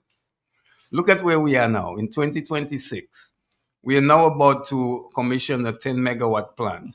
But Matt, a 10 megawatt plant does not change anything, because all you're doing is you're replacing 10 megawatts of diesel generation. But you still need another 10 megawatts. You're still in it. The installed demand for Dominica is 20 megawatts. So a 10 megawatt plant is not going to change your light bill. I'll be surprised if it changes your light bill. That's one. The second thing is that Dominica has 9 active volcanoes. So we have a lot of geothermal power. To be able to only find 10 megawatts, to me, is there. I don't understand that. The Iceland engineers, when I went to Iceland to sign a cooperation agreement with the government of Iceland for geothermal development here, they told me that Dominica is sitting on almost 1,800 megawatts of power in the mountains. So to me, it doesn't make any real economic sense to do a 10 megawatt plant. But we have it, we did, but we still have to find the other 10, whether it's solar or hydro, whatever. But a 10 megawatt geothermal plant is not going to change your light bill.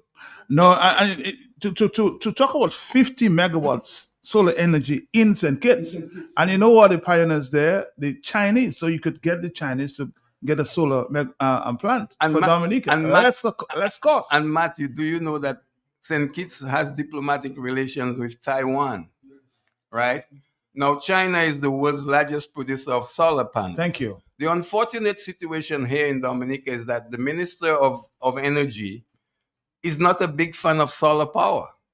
He's complained about how much land that panels take.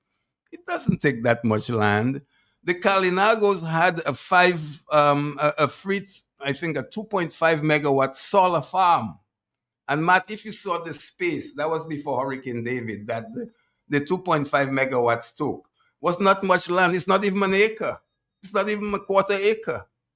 So for example, I heard Afi Martin saying that for every acre that you have solar panels, you can generate 1 megawatt. So it doesn't take a lot of land.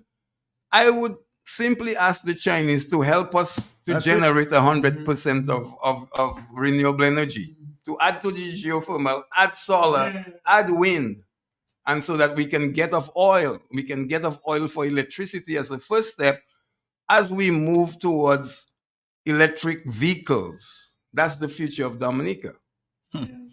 Ronald Charles, very optimistic for the future. Well, the ERC? Matt, let me just say that this was an important movement. Okay. I believe collective goals make mountains move, and the more we can put our forces together to really shake the wrongs, we have to do it. We have to do it as a people. We have to do it because we understand what is democracy, and we have to do it collectively. So the United Workers Party, and again, Dr. Thompson Fountain is unable to be here this afternoon because he is engaged on the ground in the Kalinago territory. As you know, that Dr. Fountain now is, ensuring that he's engaging with the people and his team, engaging with the people and doing what we have to do, because it is important to do the face-to-face discussion and to do what we have to do so that people can understand that the problem that Dominica faces now is not even just a lack of good governance issue. It's so many issues in one. As you always say it, Matt, Dominica is pregnant with issues. Right? We may have babies every 5 seconds. But what is important is that we need our young people to understand, and I shouldn't say it like that, but I'm sure that the young people are starting to gather the real struggle that, so many young people come up to me and say, Mr. Charles, do you have anything at your office for me to do? Do you have anything? And all the time, people are looking for jobs. And when Ambassador is speaking and Bosso and the whole panel is speaking today, we get the sense that there is so much that could have been done. You saw the article that came up, or the news that came out on the Iranian suspension of CBI applications. And again, it happened in 2024. The letter went out 24th of March, 2026. And I would love the government of Dominica and the persons involved in that to tell me how long they have been engaged with the Iranian people going after the passport, or buying our passport, or becoming a CBI agent, whatever it is. How long? Was it last night? Or because when Trump launched the attack on the Iranian people? Is it then that it is? No. But you cannot say they've not been warned. They've been warned before. Yeah. But and then Matt, so our economy is in trouble. Our governance is in trouble. Our young people are in trouble. We have a situation in Dominica now where it can be fixed. The best people to do it are Dominicans. Dominicans need to wake up and understand that this country does not belong to Ronald Charles. It doesn't belong to the ambassador. It doesn't belong to you. It belongs to the people of Dominica. And therefore, turning up, being part and parcel of the movement for change will only benefit us in the long run. And therefore, I'm encouraging young people, go and get confirmed.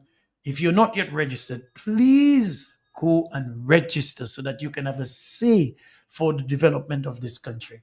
And so, Matt, the incident that occurred with the protesters, as it is known, it is unfortunate. I therefore want to re-emphasize what the ambassador said and what Mr. Bosso and of course our good friend has been saying for this program.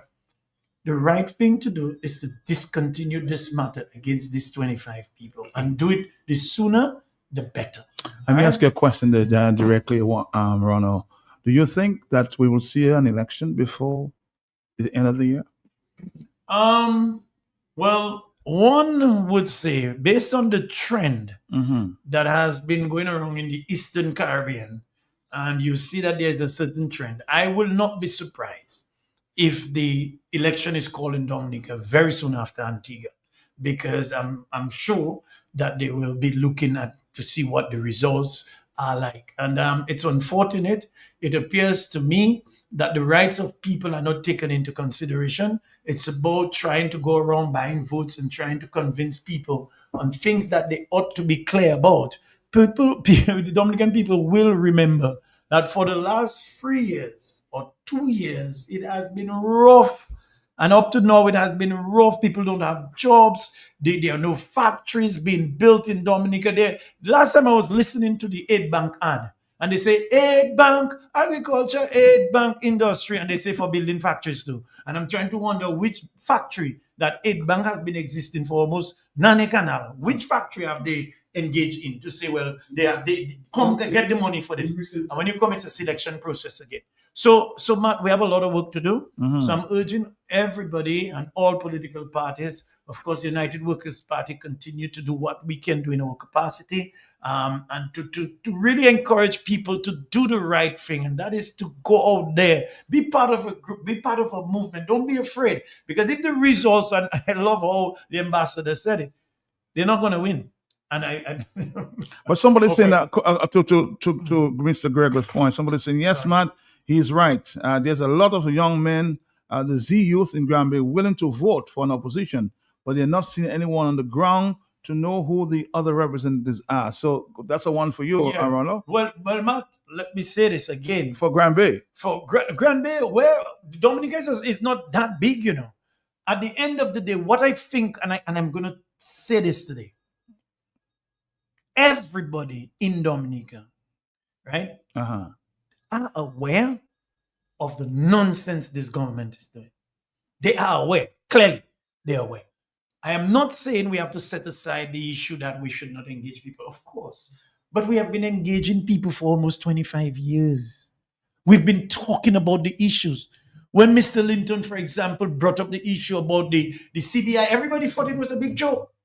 Look at the situation now. Are we going back to the archives and saying, but hey, Mr. Linton was right?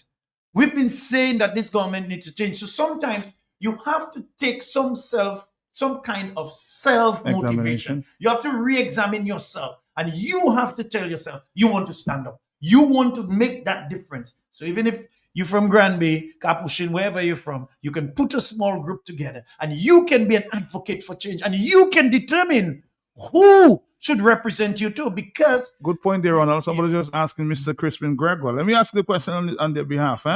Mr. Crispin Gregor, are you willing to go up? Look like Trump. Look at his age. He's willing to go up. Are you willing to go up as a candidate, or are you selecting a criminal candidate because people are desperate for another option in Granby? How will you respond to that? That's a good one. I think, Matt, when I was in my 60s, I thought I would represent Granby, and I was on my way to that, but it didn't happen because some people didn't. They were threatened by me coming into the arena, and they held. The only thing that is a militating factor for me is that I am a dual citizen, and I always said I was ready in 2009 to give up American citizenship to run. It's just that people in the leadership of the Labour Party, they said it was too late for me to give up American citizenship. That time had passed, they said to me. It's too late, you know. So, but Trump is older than you. That's the point. Wait, and the caller has a good point that I'm just 69, right? And so if the Granby people really make a démarche that is a demand or demand? A démarche. They make a move towards me to really call me. I may not have a choice, but the thing is that I think I would much prefer to cultivate a young person who could be there for a while, 2 terms, 3 terms. I think there are capable people in Granby. It's just that they just haven't presented themselves. And of course, people always think about, do I have the resources to get into politics and so on. My thing is that it's not all about resources. It's not all about money winning. For me, what's most critical, and we showed that in Granby in the 1970s, is that organization is critical. You don't need money. Money will come with organization. If you're organized, people will see you organized. I think that is the challenge for the opposition now, is to convince the electorate now that they're ready to run the government. I want to stop you here because I've been asking that question for the past week. Yeah. And elections have become very transactional. Yes. So I'm meeting the young people on the street. They're saying, well, you want me to go, confirm? Or you want my vote? You have to pay for it. Yes, because that is the culture that's developed over the last 20 years. But I think we need, and this morning I said that at SMA, and that is, one of the big problems in our learning, in our curriculum, is civics. We are not training our people to be citizens. Not anymore. Right, not anymore. So that a lot of our people are groping. They don't know their rights because they've not studied civics. There's no civics in the school system to train you to be a contributing person in society. A patriot. And a patriot, to know about the laws. You don't have to know the Constitution cover to cover, but you have to know some basic things about your rights in the Constitution. True. It's like I see a lot of policemen, the way they behave. They don't have a clue about the rights under the Constitution, and they think they can trample on people's rights. And that is why I have great admiration for people like Ronald Charles and Joshua Francis and all of the lawyers who do public interest work. There are still there are a lot of lawyers in Dominica, but most of them shy away from doing public interest work. I would like to see more engagement by the legal fraternity in terms of public education about their rights. The other thing, Matt, is that we have a very poor record abroad in terms of rights questions. Our human rights report card is not a good one. It's one fraught with police brutality. And Matt, having been in politics from the time I was 15, I have seen police brutality firsthand, going back to 1973. I have faced machine guns on my chest as a little boy, as a 17-year-old, I have faced 303 rifles on my chest. But those things don't intimidate me. I'm not daunted by that. My thing is, I'm fighting organizationally. That's how I fight. I don't fight with weapons. I fight with organization. And I'll tell you, that is far more powerful. And that was what Miss Charles saw in me.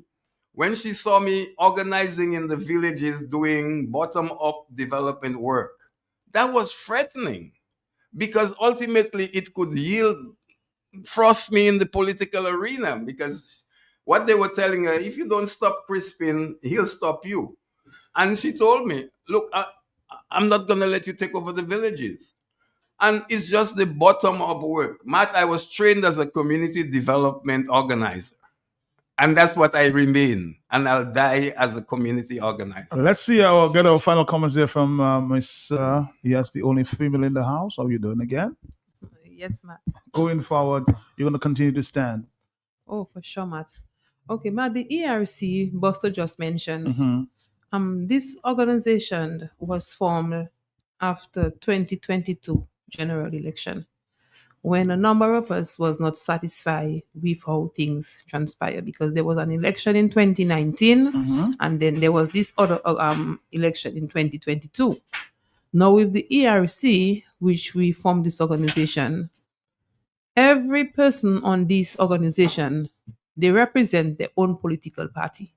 Because Bosso, who is the chairman of the ERC, Bosso is a freedom right. We know where Bosso came from. We know how it all started. I support my own political party as well. Okay. But what we are saying, people on the ERC, we all have different ideas. But at the end of the day, we come to one common goal. And this common goal is, let us unite. Because any political party in Dominica here have to understand that it is about removing this Labour Party government. So we have different ideas, yes, but the common goal is the change of this regime. So we have Mr. Ronald Charles here. And Mr. Ronald Charles has done a lot in terms of the arrest, because I remember when going into the cells, while I was there, Joshua Francis came and he said to me, yeah, we heard of your arrest, and Miss Ngola said that she is willing to represent you at no cost at all. And Matt, being in police custody, and you're wondering what next, and you're getting someone to represent you, which is just giving themselves up. Someone that you didn't call, and the person just decide, here I am. And I have to say thank you very much to them. Thank you to Ronald, Joshua, Singola, and also to Mr. Geoffrey later. But Matt, it's go further than that. Because there are still people who were arrested in the 25 of us. These people still has a pain. I sometimes feel sorry for these two particular individuals, Moro and Imran Joseph from Laplin. Because this guy, whenever he would come to court, he always, these are his words. I just came to see what happening. And look at today, I have to be coming to Roseau every time. I do not even have money sometimes to pay the boss. And, I really feel for him. Moro, who spent 105 hours in the cells, Moro only came at the end of everything was over. His vehicle, he left his vehicle idling. And what I realized these police officers did, the people who are very vocal in the country, those were the people that they attacked. Because Clementina is a vocal person. But I have been in different organizations, and all of them have to do with removing this government on the backs of the people. I used to come here, it was every Tuesday also, when I came here to do this program, Education for Liberation. I started this program with lofty civic vibes. I was part of the workers, the Wednesday workers. The reason why the Wednesday workers is still working, the reason why I'm not able to is because of my work and engagement. I am part of the ERC. I'm part of the NJAM, part of the Moonserie. Every organization that has been formed to deal with this government, a change of government in this country, I have been there. You have Blue who've been arrested. Was Blue selling stones at the roundabout? But in every organization where people go out there to protest, you always say you are going out there to protest, peaceful protest. There are some people who will come around and they will cause disturbance. There are some people you will tell they need to relax, they will listen to you. There are some that won't listen at all and they will come to cause destruction. But the number of persons, when I look at them that was arrested, is people who are being vocal. And this was, like I said before, this is something that looked like it was organized to handpick certain people to prevent them from speaking. And this is the reason why I say I will continue to speak and I will continue to stand, because I want to see a change in Dominica. And I will keep saying that for us to get this change, we have to unite. So I'm calling on the persons in community who can make a difference. If you can just encourage maybe at least 5 persons to go out there and do the right thing, get reconfirmed or get registered, whichever one it is, because the government has realized that the procedure that they have implemented, this is not working in their interests. Because if the government had just said, you know what, we went out there, you all arrested us, later on you are saying, look, the IDs that you need, because they have changed things around, because they have realized it's not working in their interest. If they had just said long time ago, let's just get people, register, people would have gone there, they would have done the right thing. The government has realized it's not working in their interests, and now they have given it a different twist.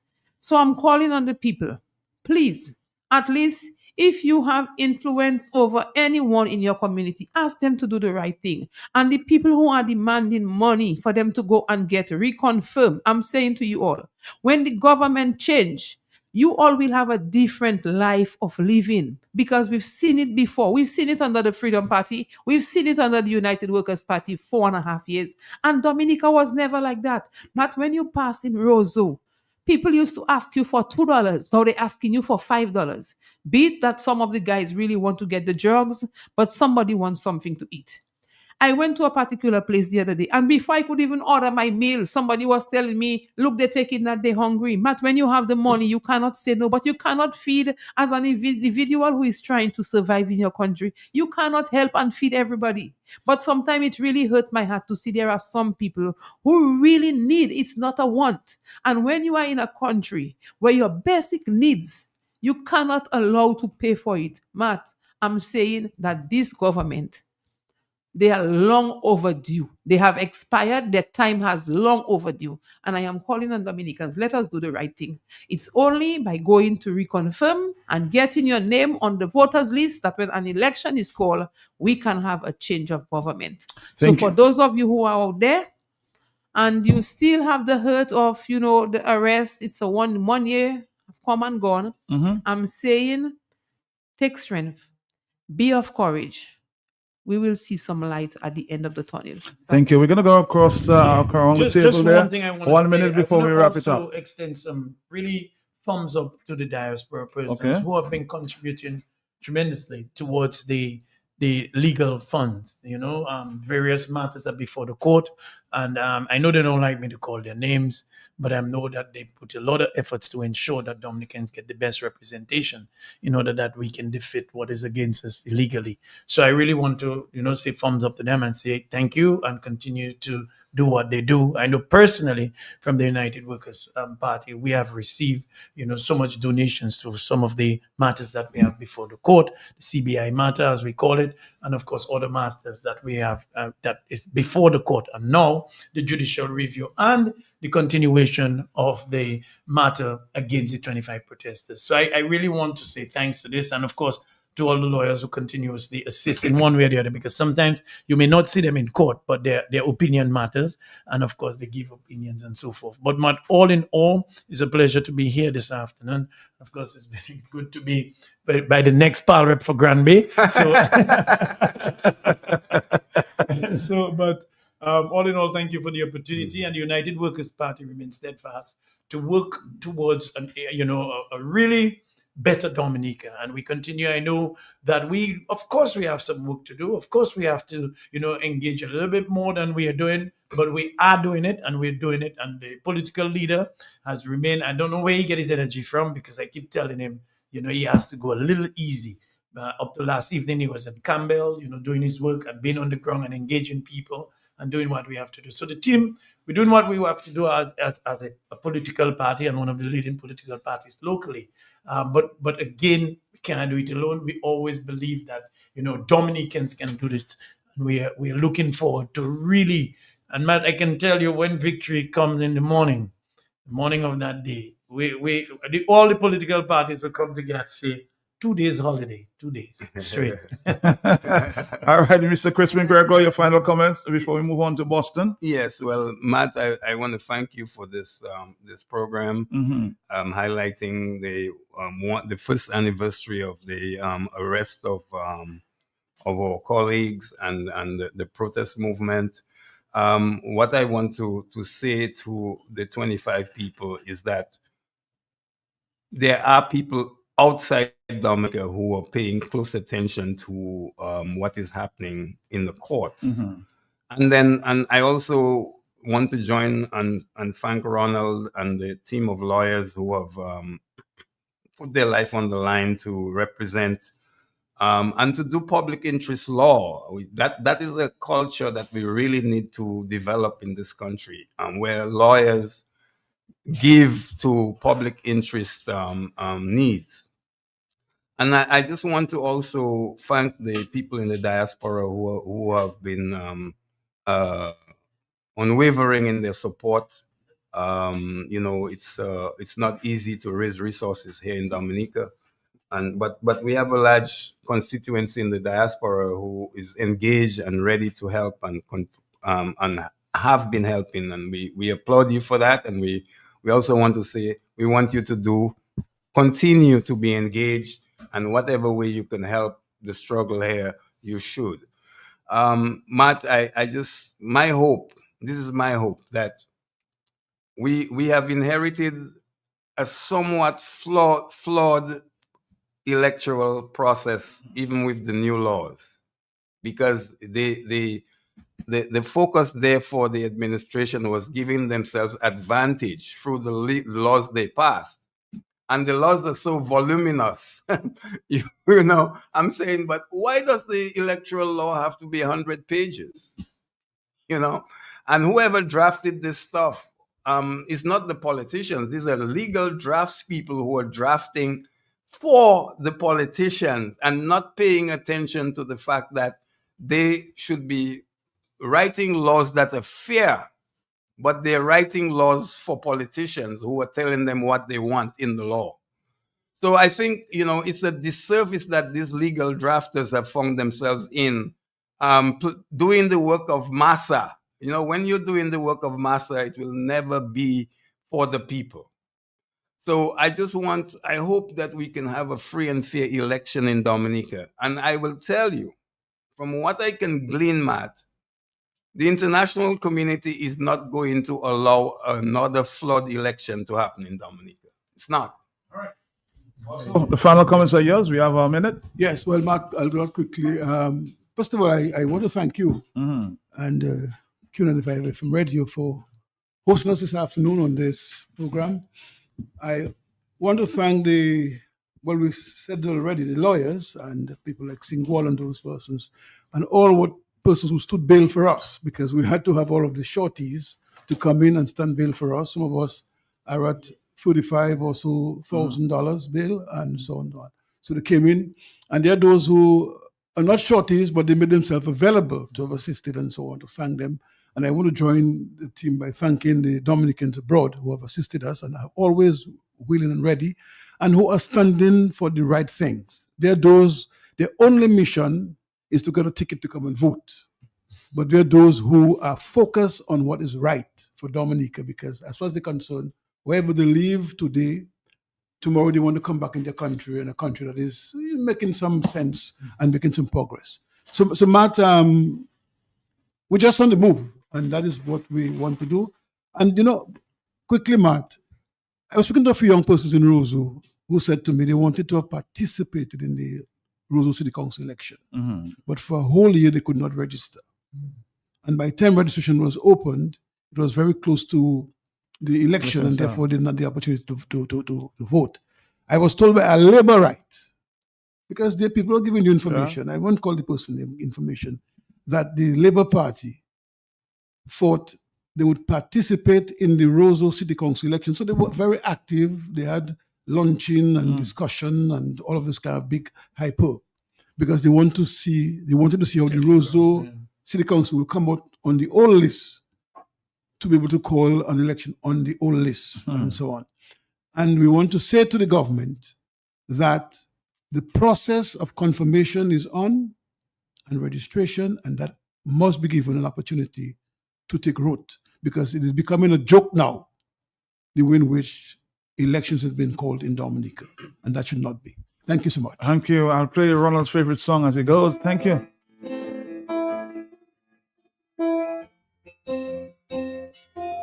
Dominica shall rise again.